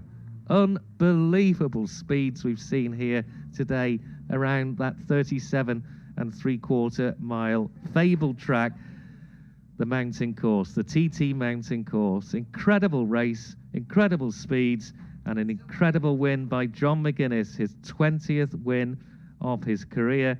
And he's going to be making some history in the next few minutes, because he will go onto that podium, and it'll be the 41st trip to the podium, and that beats the 40 of Joey Dunlop that he was tied on. He's been quite a frequent visitor to the podium today, and I think we're going to get an emotional reaction, I'm sure, now from Chris Kinley. Well, not from him, but from Ian Locker, his final TT. Never mind an emotional thing from him. I think I'm going to collapse. I just had to run after him. He's quite quick when he wants to be. Ian, I think everybody on the grandstand and around the course was stood here in the middle of a little return road full of gravel and everything. I didn't think we'd be doing our last TT interview here as a rider, but that's it. That's me. I'm out of it. How was the race for you? Oh, hard work, to be honest. Yeah, I found it tough to concentrate for the first 2 laps, you know, and I was thinking, oh, I must keep going, you know, for the guys, all the team and everything, and everybody watching, really. You know, I didn't want to just pull out of the race. But it was hard work on the Superstock bike, and it was okay. And then I sort of got a bit into it, sort of 3rd and 4th lap, and then I thought, well, done 2/3, might as well do the last third. So it was okay. But like I say, the last lap was great. People were waving, and it's fantastic. What a crowd out there. I mean, you've been coming here since 1983. That's a massive crowd. Even John just said it. Yeah. There's so many people around the course, and fantastic. And just like to thank everybody who supported me over the years, you know. Nice glass of red wine, I reckon, now. Do you reckon, Mr. Locker? Haha, who said I drink red wine? Nothing to do with me, officer. Ian, from all of us at Manx Radio TT, we thank you. Thank you very much. Cheers, thanks, buddy. Cheers. Back to Tim. Thanks, bud. Cheers. Yeah, round of applause there for Ian Locker. 10 TT wins, 30 years competing at the Isle of Man TT.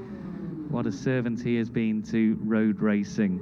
Well, the signs of people coming out of the winners' enclosure. I can see Bruce Anstey in the Padgett's leathers, Clyde Padgett behind him, a big thumbs up to the crowd, because TV crews and the cameras made their way now up towards the podium.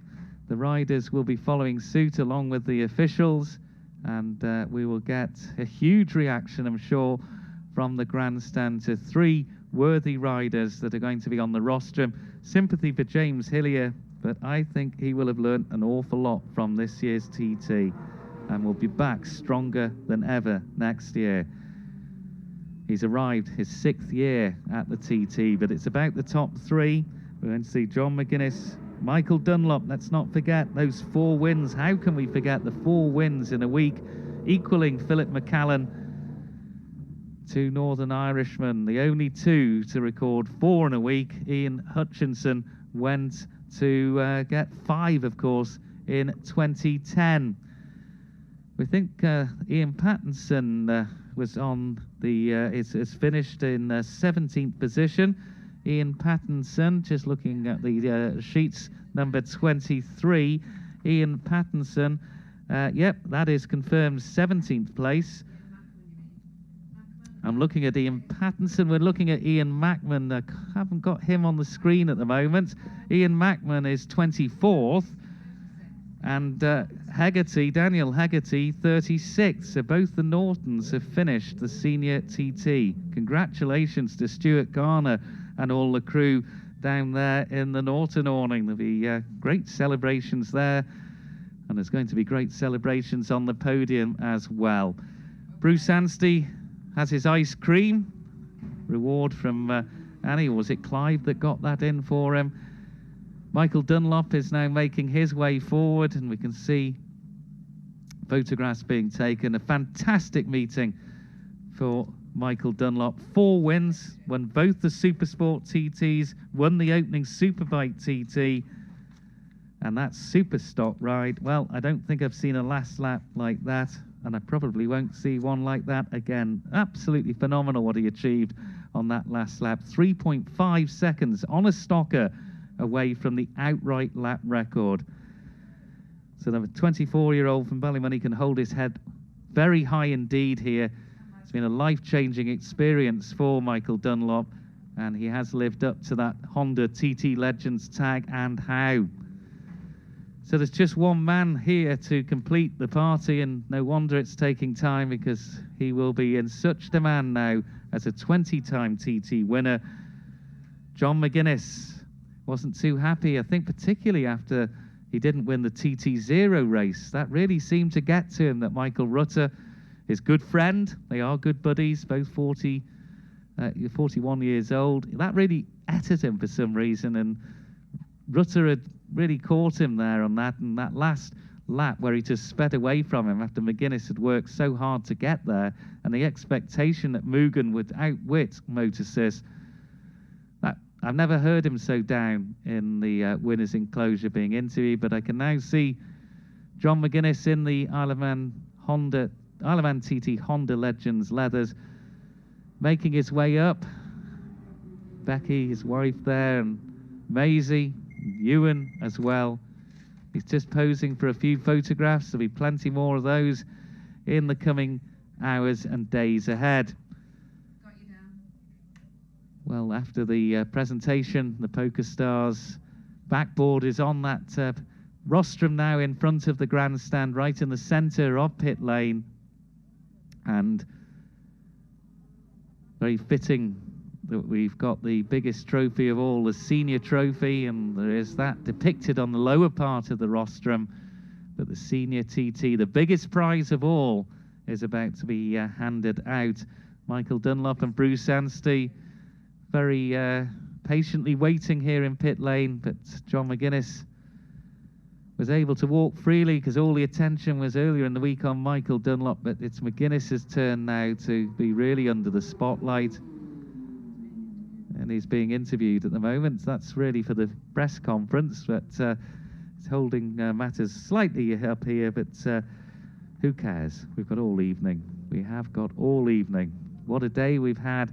There won't be any champagne spraying on the rostrum, I'm told, obviously after that incident where we had the red flag and a restart required for the PokerStars Senior TT, the incident at the bottom of Bray Hill where 11 people were taken to Nobles Hospital. So the riders not spraying champagne as a mark of respect after that incident involving spectators at the bottom of Bray Hill. And you just heard how much they care as well.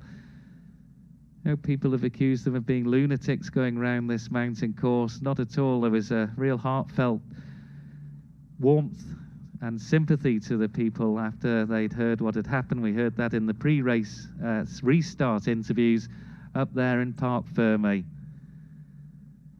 So John McGuinness, inch by inch, is making his way up pit lane. Camera's still on him. They're filming all that reaction. He's talking there. Just talking everyone through his race. Huge number of officials and photographers down there. Don't forget, we have got the prize presentation for the lightweight TT and the senior, which will be taking place. And yep, you can see Ewan walking beside him with the helmet that he's just won that senior TT in, and he now has a few words with his son who's carrying that helmet for him.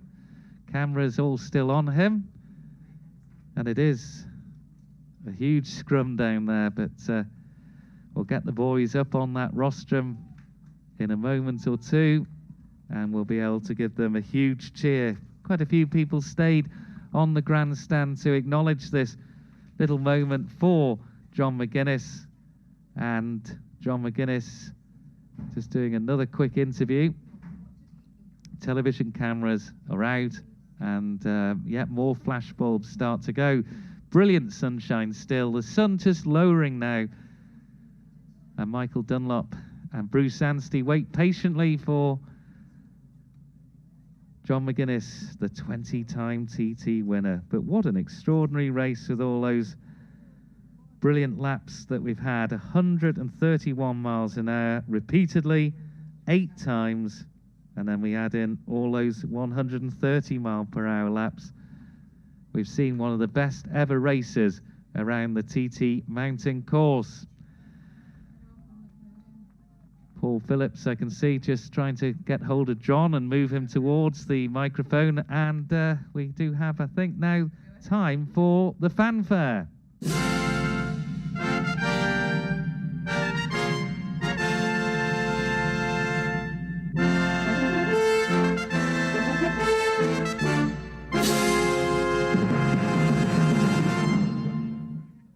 So the Scouts are in position at the top of the podium. Union Jack to the left of the podium, the right as we look ahead.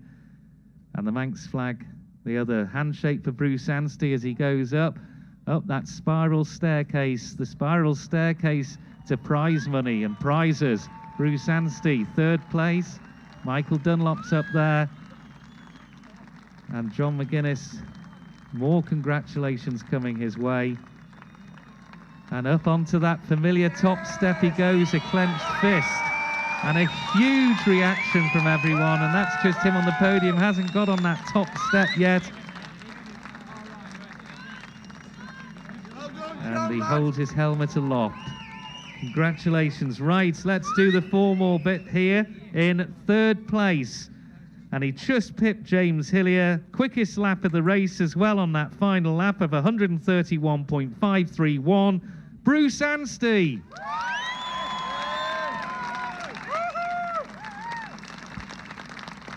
The Garland, Eric Holreiser, the Director of Corporate Communication, makes the presentation. In 2nd place, we're not going to forget this week, he's had 4 wins in a week. Congratulations, 2nd today, Michael Dunlop.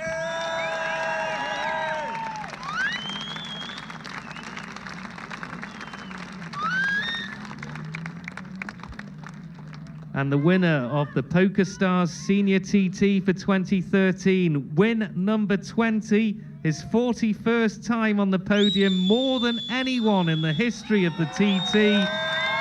You officially have permission to be a disgusting mess this evening. John McGuinness.